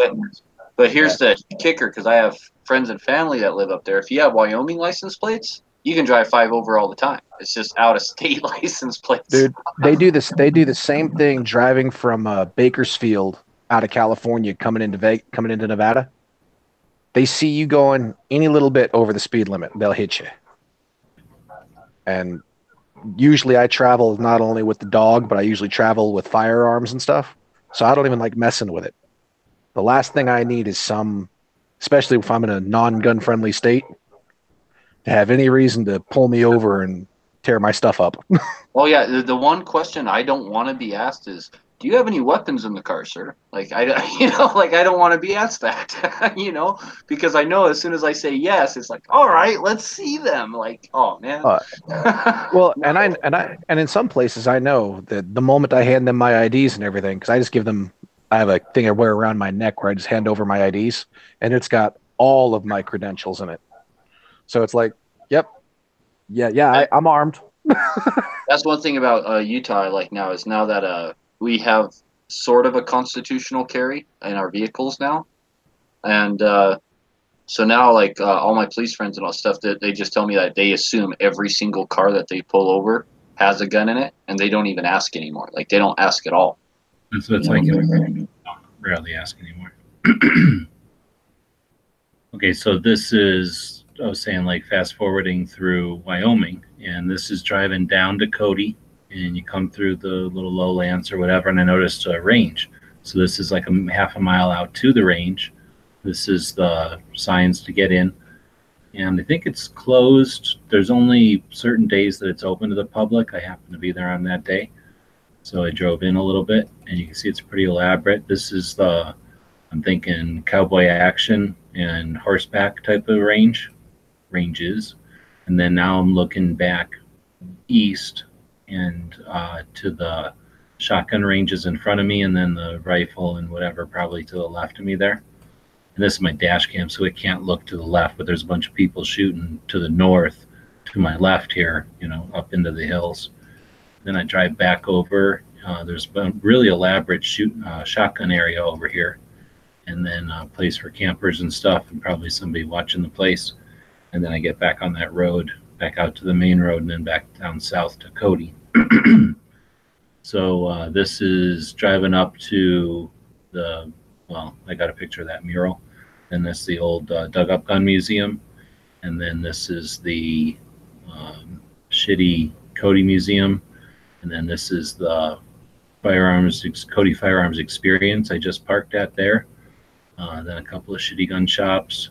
And then they opened up the the Dug Up Gun Museum. Hey, notice that mural right there? Oh, yeah. Yeah. So this is where that mural's at. So they had opened up the Dug Up Gun Museum for me. So I'm coming back into town.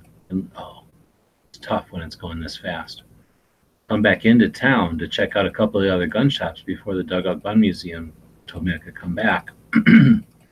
And I'm coming up to this gun shop. Can you see it already? See that giant lever action? Oh, that's badass. in it. So I back in so that I can get a picture of it over the van. So it's on my butt now, and that's where that mural is. So Cody's a cool little town. That gun shop, though, gone. Completely gone. This is coming up on the butt side of that mural when I took a picture. So that's what it looks like on the butt side, that giant. There's the gun again. Man, I wish I... Oh, was that the artist's name back on that mural a couple seconds back? Yeah. Oh, what happened? Oh, what the fuck did I do? Okay, so there's that. There's going out to the Cody Firearms Experience. So that's the east end of Yellowstone there too. I should also mention that. This is the east entrance of Yellowstone National Park, our first national park. So 2.5 to 3 million people take this drive up to there, and when they do, this billboard right here says "shoot guns," and there's a cool black van right there that they're going to go, wow, look at that sweet van. And then that says "shoot guns," and there's that sweet van that says "shoot guns."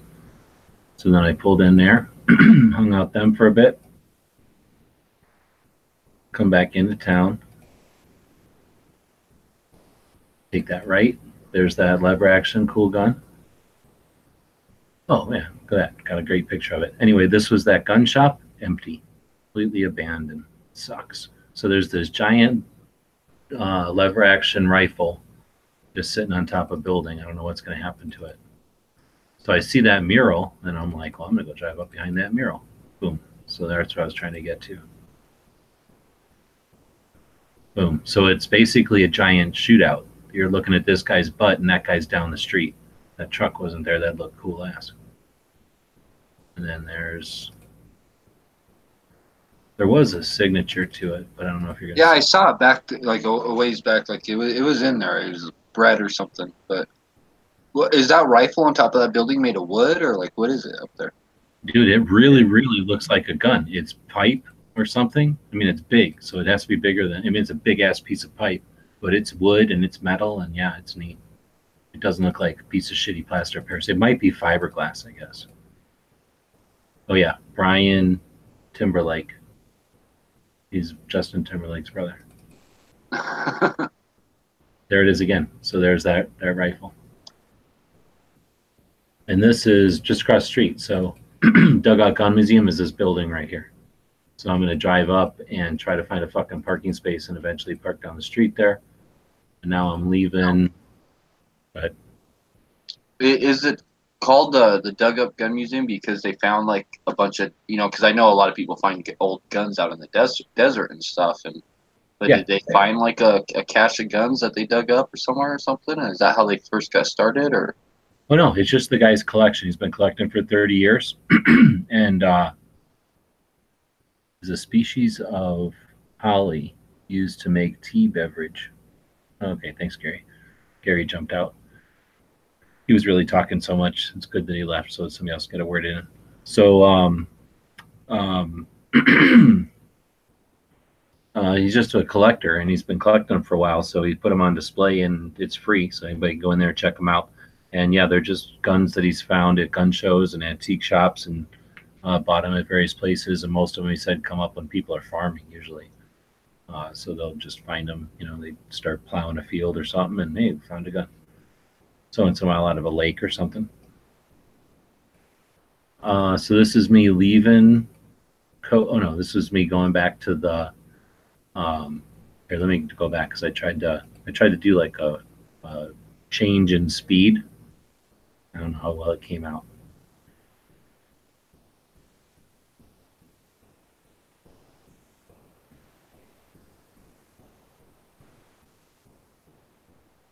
Have this hot old lady do my oil change for me. So got my oil change, and then I leave Cody. Actually, I checked out a couple other gun shops. They were weird, so I left Cody. Their gun shops sell like coffee and like what's the name of that company's t-shirts? Black Rifle? No. Yeah, Black Rifle Coffee? Or? No, that's the coffee. They sell Black Rifle coffee and some sort of t-shirts. I would think of the name if I'm not thinking of it. Rogue Apparel or something. I don't know. So I'm like, is this really a gun shop? He's like, you just, literally, there's no guns in there. It's just they call themselves so and so tactical shop. So I'm driving out of Cody, and this happens. I'm looking over here like these dumbasses, like lazy. They're just sitting here with like orange hats on. So I'm like, what are they lazy? And then I'm like, what are they looking at? And like, you can barely tell. And I didn't do a good job, and the dash cam doesn't get a good job of this. But this looks like a bunch of rocks or something. Those are all antelopes. There's like this shit ton of antelopes on this top of this like ridge. I'm gonna see if I can get a still of it. But you see all the little white butts? There's like a big flock of antelopes up here. Oh yeah. So I was like, wow, that's the most antelopes I've ever seen in one splice. So now I'm all looking for critters, and there's critters all over. There's antelopes all over around in here. A couple of these times where I'm stopping is probably those videos where the dog's looking at the deers. That's probably right here. And then this one's the antelopes. No, someone's right over there somewhere. So then you get out of whatever that was. That was kind of a town, I guess. It was just a congested area of some ranches or something. And I don't know when it is up here because it's been a while since I was doing this, but we were talking about getting pulled over, and is what got me to get this video out. I think it's coming up here in a second. I come up to some town. I forget what the name of that town is, on the north side of the canyon. And as I come up into the town, it's one of these things where this guy's kind of on my ass or whatever. It was nothing super annoying, but this guy definitely wants to go faster than I'm going. And I'm going the speed limit. Like, that's it, especially in Wyoming, like you said. That's my experience in Wyoming too. So right here, so there's my another attempt at slowing down speed. So this guy's been behind me for a while, right? No license plate. And I'm actually blowing. I'm like maybe going 45 and a 30 right now. I'm gonna try it again. So we come up into this town. This guy, I'm kind of going way too fast. This guy blows past me. Then I realize we just passed a cop, right? Cop puts on his lights and shit, and I'm like, damn, I'm getting a ticket. Because he put on his lights. He pulled out right behind me. So I'm like, damn, I'm getting a ticket. And nope, he comes up, goes right past me, and grabs that guy. Yes. Because you're just working. You're on your way to a job. That's what he thinks, you know. Because I was actually going faster than this guy. This guy braked before me, and that's why I'm like, oh, shit, I should have been braking already. So anyway, I got through the town. Was Marshmallow sitting shotgun? Nah, she got sick of driving with me a long time ago. So it was cold up here, and I'd have the heater on. And she don't like that. She gets mad at me when I have the heater on. So every time it was cold, she's in back. If it's hot out and I have the AC on, she'll come back up front. So you can see you come out of that little town, and I think I stopped and got something to drink there. So I edited a little bit. But you come out of that little town, and then bam, you're on the reservation this whole time. But now you're in. That's where I filmed Patriot's Blind Challenge, where it stopped there for a second. You come out next to this river, though, and it's just amazing. This is one of the best spots to drive, I think, ever. There's those 3 tunnels that we did on the other thing. And then you come up to this massive reservoir where they get all their water for all the central Wyoming, basically. Then it just ends up me driving. Basically, this whole time I'm driving past this massive reservoir on the right. Just a giant, giant, giant lake. And then you finally get to that part right there, and it drives me nuts. Like, okay, I backed up a little bit. I've been driving past, you saw that dam was right after those 3 tunnels. There was a dam, and then there was this huge lake we've been driving past for like an hour. You take a right, and then there's this kind of bridge thing, but it ain't a fucking bridge. So I'm driving up to the lake here, right? So it's just land. But it's also a bridge. Like, it's in the middle of it. It's going across this lake. It's cutting this lake not quite in half. It like cuts the tip off of this lake, but it's not up in the air. It's ground. So I don't know how they did this or what's going on, but it's kind of like, it cuts across the lake. It's definitely not natural, but I don't know what that is. So anyway, thought that was weird. And then you get down to Riverton, which is, I think technically those are called causeways, and that's what we have here. We have a lot of causeways like around the Great Salt Lake and stuff where they just basically fill dirt to get you across, lakes and rivers and stuff. oh, okay. Interesting. Do you guys just let them flood when the rains come? Yep, sure do. So is that the Gotcha. difference, that they're not higher than the water, so they're just designed to, I just don't know how they stay there is the main thing. Like, there must be a bunch of concrete or something, and they put dirt in the middle of it. Big ass rocks. It's that they fill it full of just huge rocks and then dirt it, pave it. So anyway, that was the drive through Wyoming. I'll just show you that cop car busting that other guy right behind me, which was kind of awesome. But we're almost to the end. I posted this to say thanks to the people that are supporting me over on the Patreon. They keep our projects online, and they keep the adventures on the road. 10 people over there keep the van. So, I got a van payment, and, it's just basically Patreon is all I got. So I do appreciate the people that are helping me keep that. I'm going to be probably getting rid of the other one. I don't have the luxury of keeping the old van. So I'm thinking about putting the ladder racks on the new van. And I'm definitely going to keep my little mirror thingy. I probably won't put it on the new van. But once I put the ladder racks on there, I might actually start considering solar panels, because I'll be breaking it up and I'll be making it look different. So I don't know, thinking about maybe doing some of that if I keep the van. So again, thanks to the people on Patreon. And then I just did a collage of the collages, because I've been doing that as a series. If you just look at the page, when you do things every 2 pictures, they start to line up. So I've just been doing like a collage every 2 pictures for a while, and just keeping that theme going. So that was a bunch of our Friday show. Just looking at Instagram over there. Let's see if anybody's watching. Oh, they're talking about that marijuana soda. Carbonated drink made from yerba mate, which is marijuana, a tea popular in Uruguay, which is a bunch of drug country. So, Well, they since pot became recreational here, they put it in everything. that's what I figure. So you got to be careful. You got to get what do they call that? Doped, late, Mickeyed. What was wrong with the old van? The old van's transmission was pretty shitty, and always had issues with the gasket keeping the transmission pan on, and then the transmission in general. But basically, what happened was a couple of the cylinders went out. So a couple of the cylinders are just black cook instead of, just a little bit of mess on the plugs or whatever. It's just black oil and shit. Yeah, I lost compression. And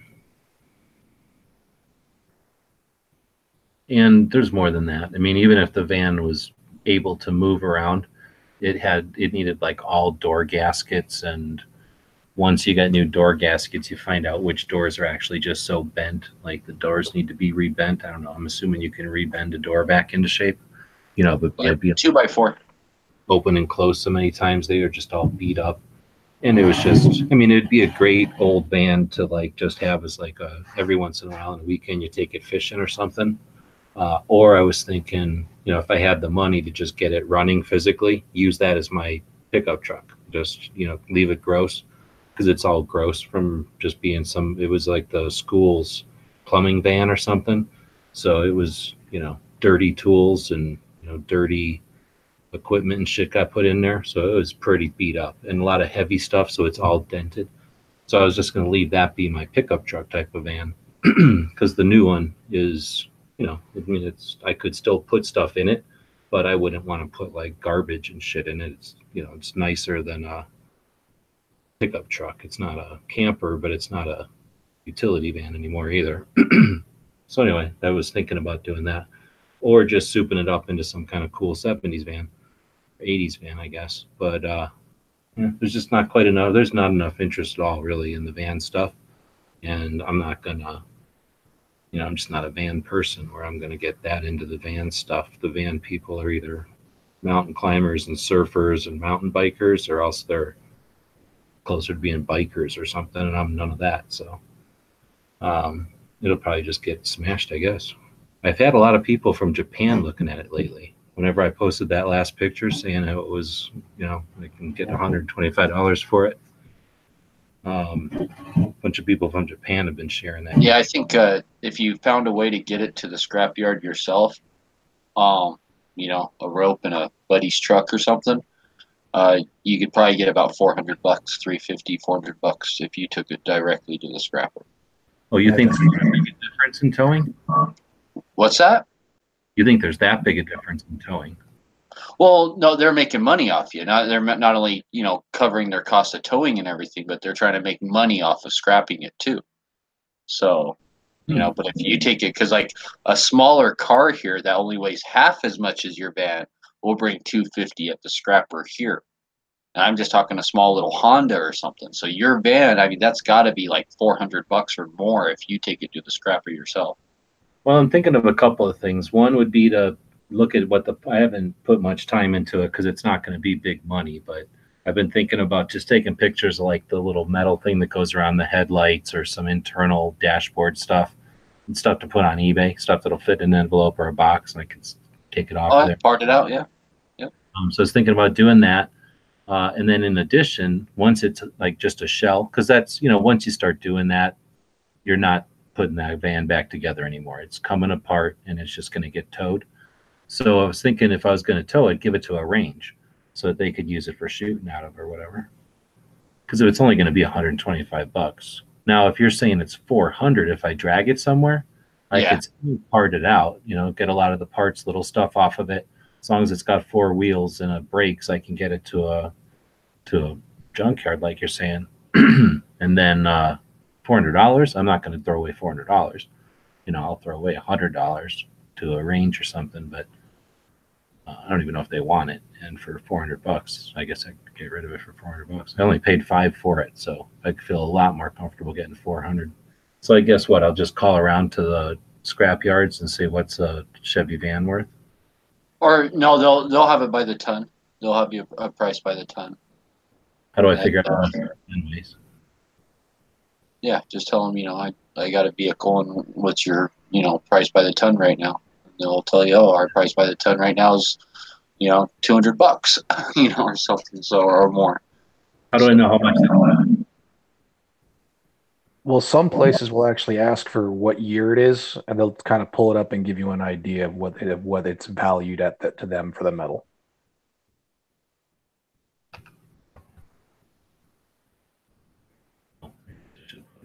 On there.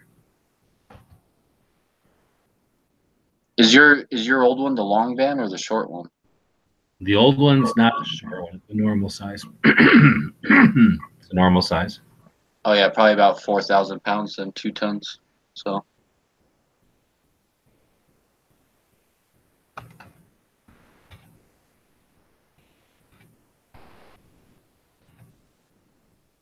Cars, huh?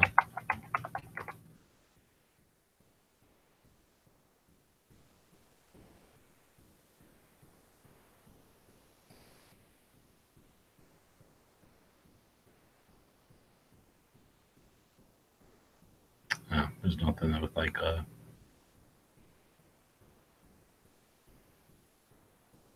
These are all the come and get it places.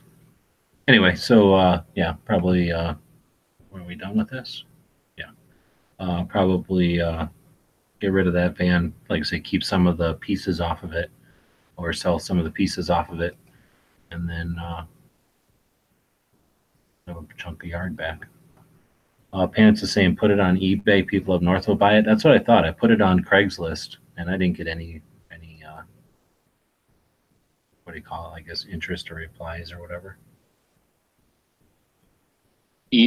Craigslist though is people are looking for stuff when they're in a certain city, looking for stuff in that same city, right? So people from a state over aren't going to probably be looking in your city for what's for sale there. So eBay, I think, would probably reach a lot more potential buyers if you can get the listing for free and list it for free. Yeah, put it on there. So metal's going up.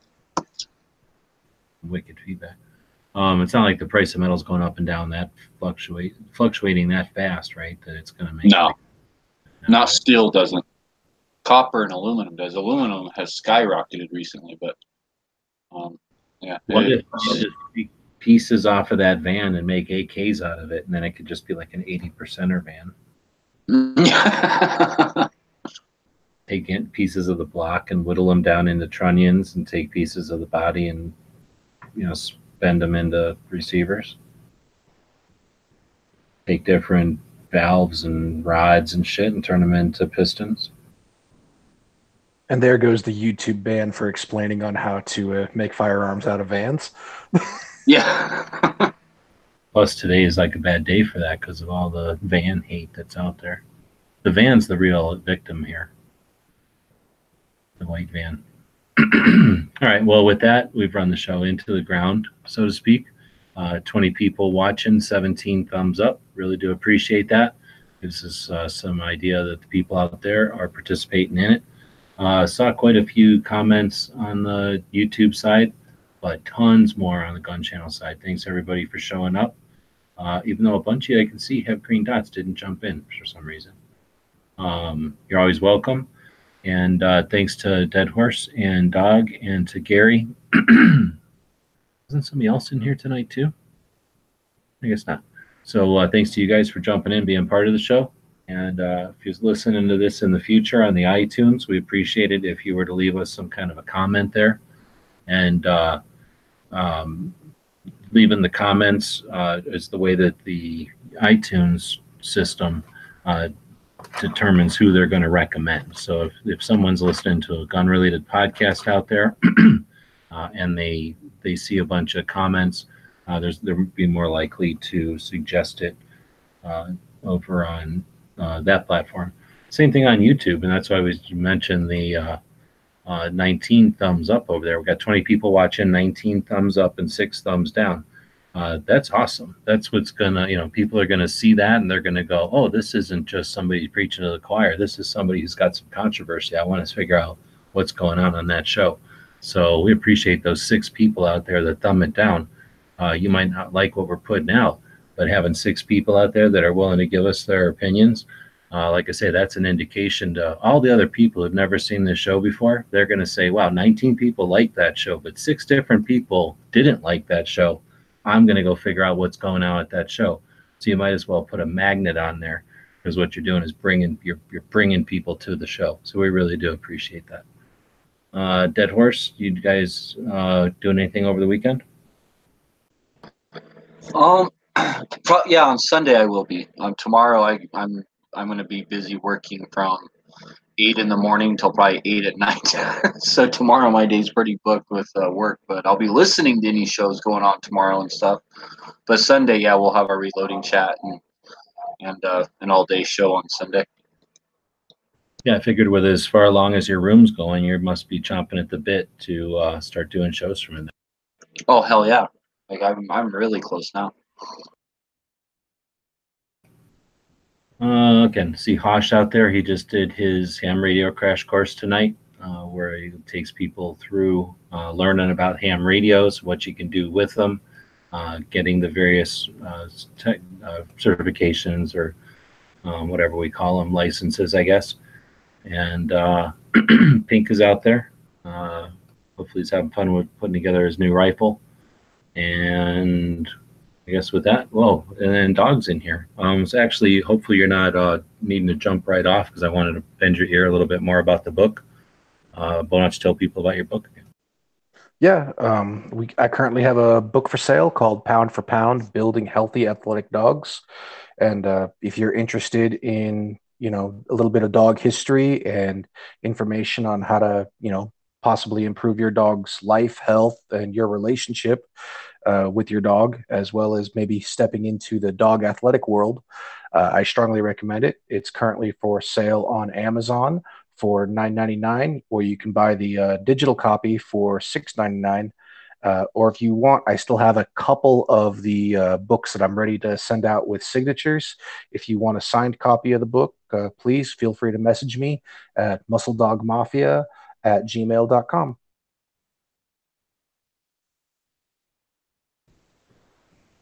Right on. So with that, it's the weekend, as Clover would say.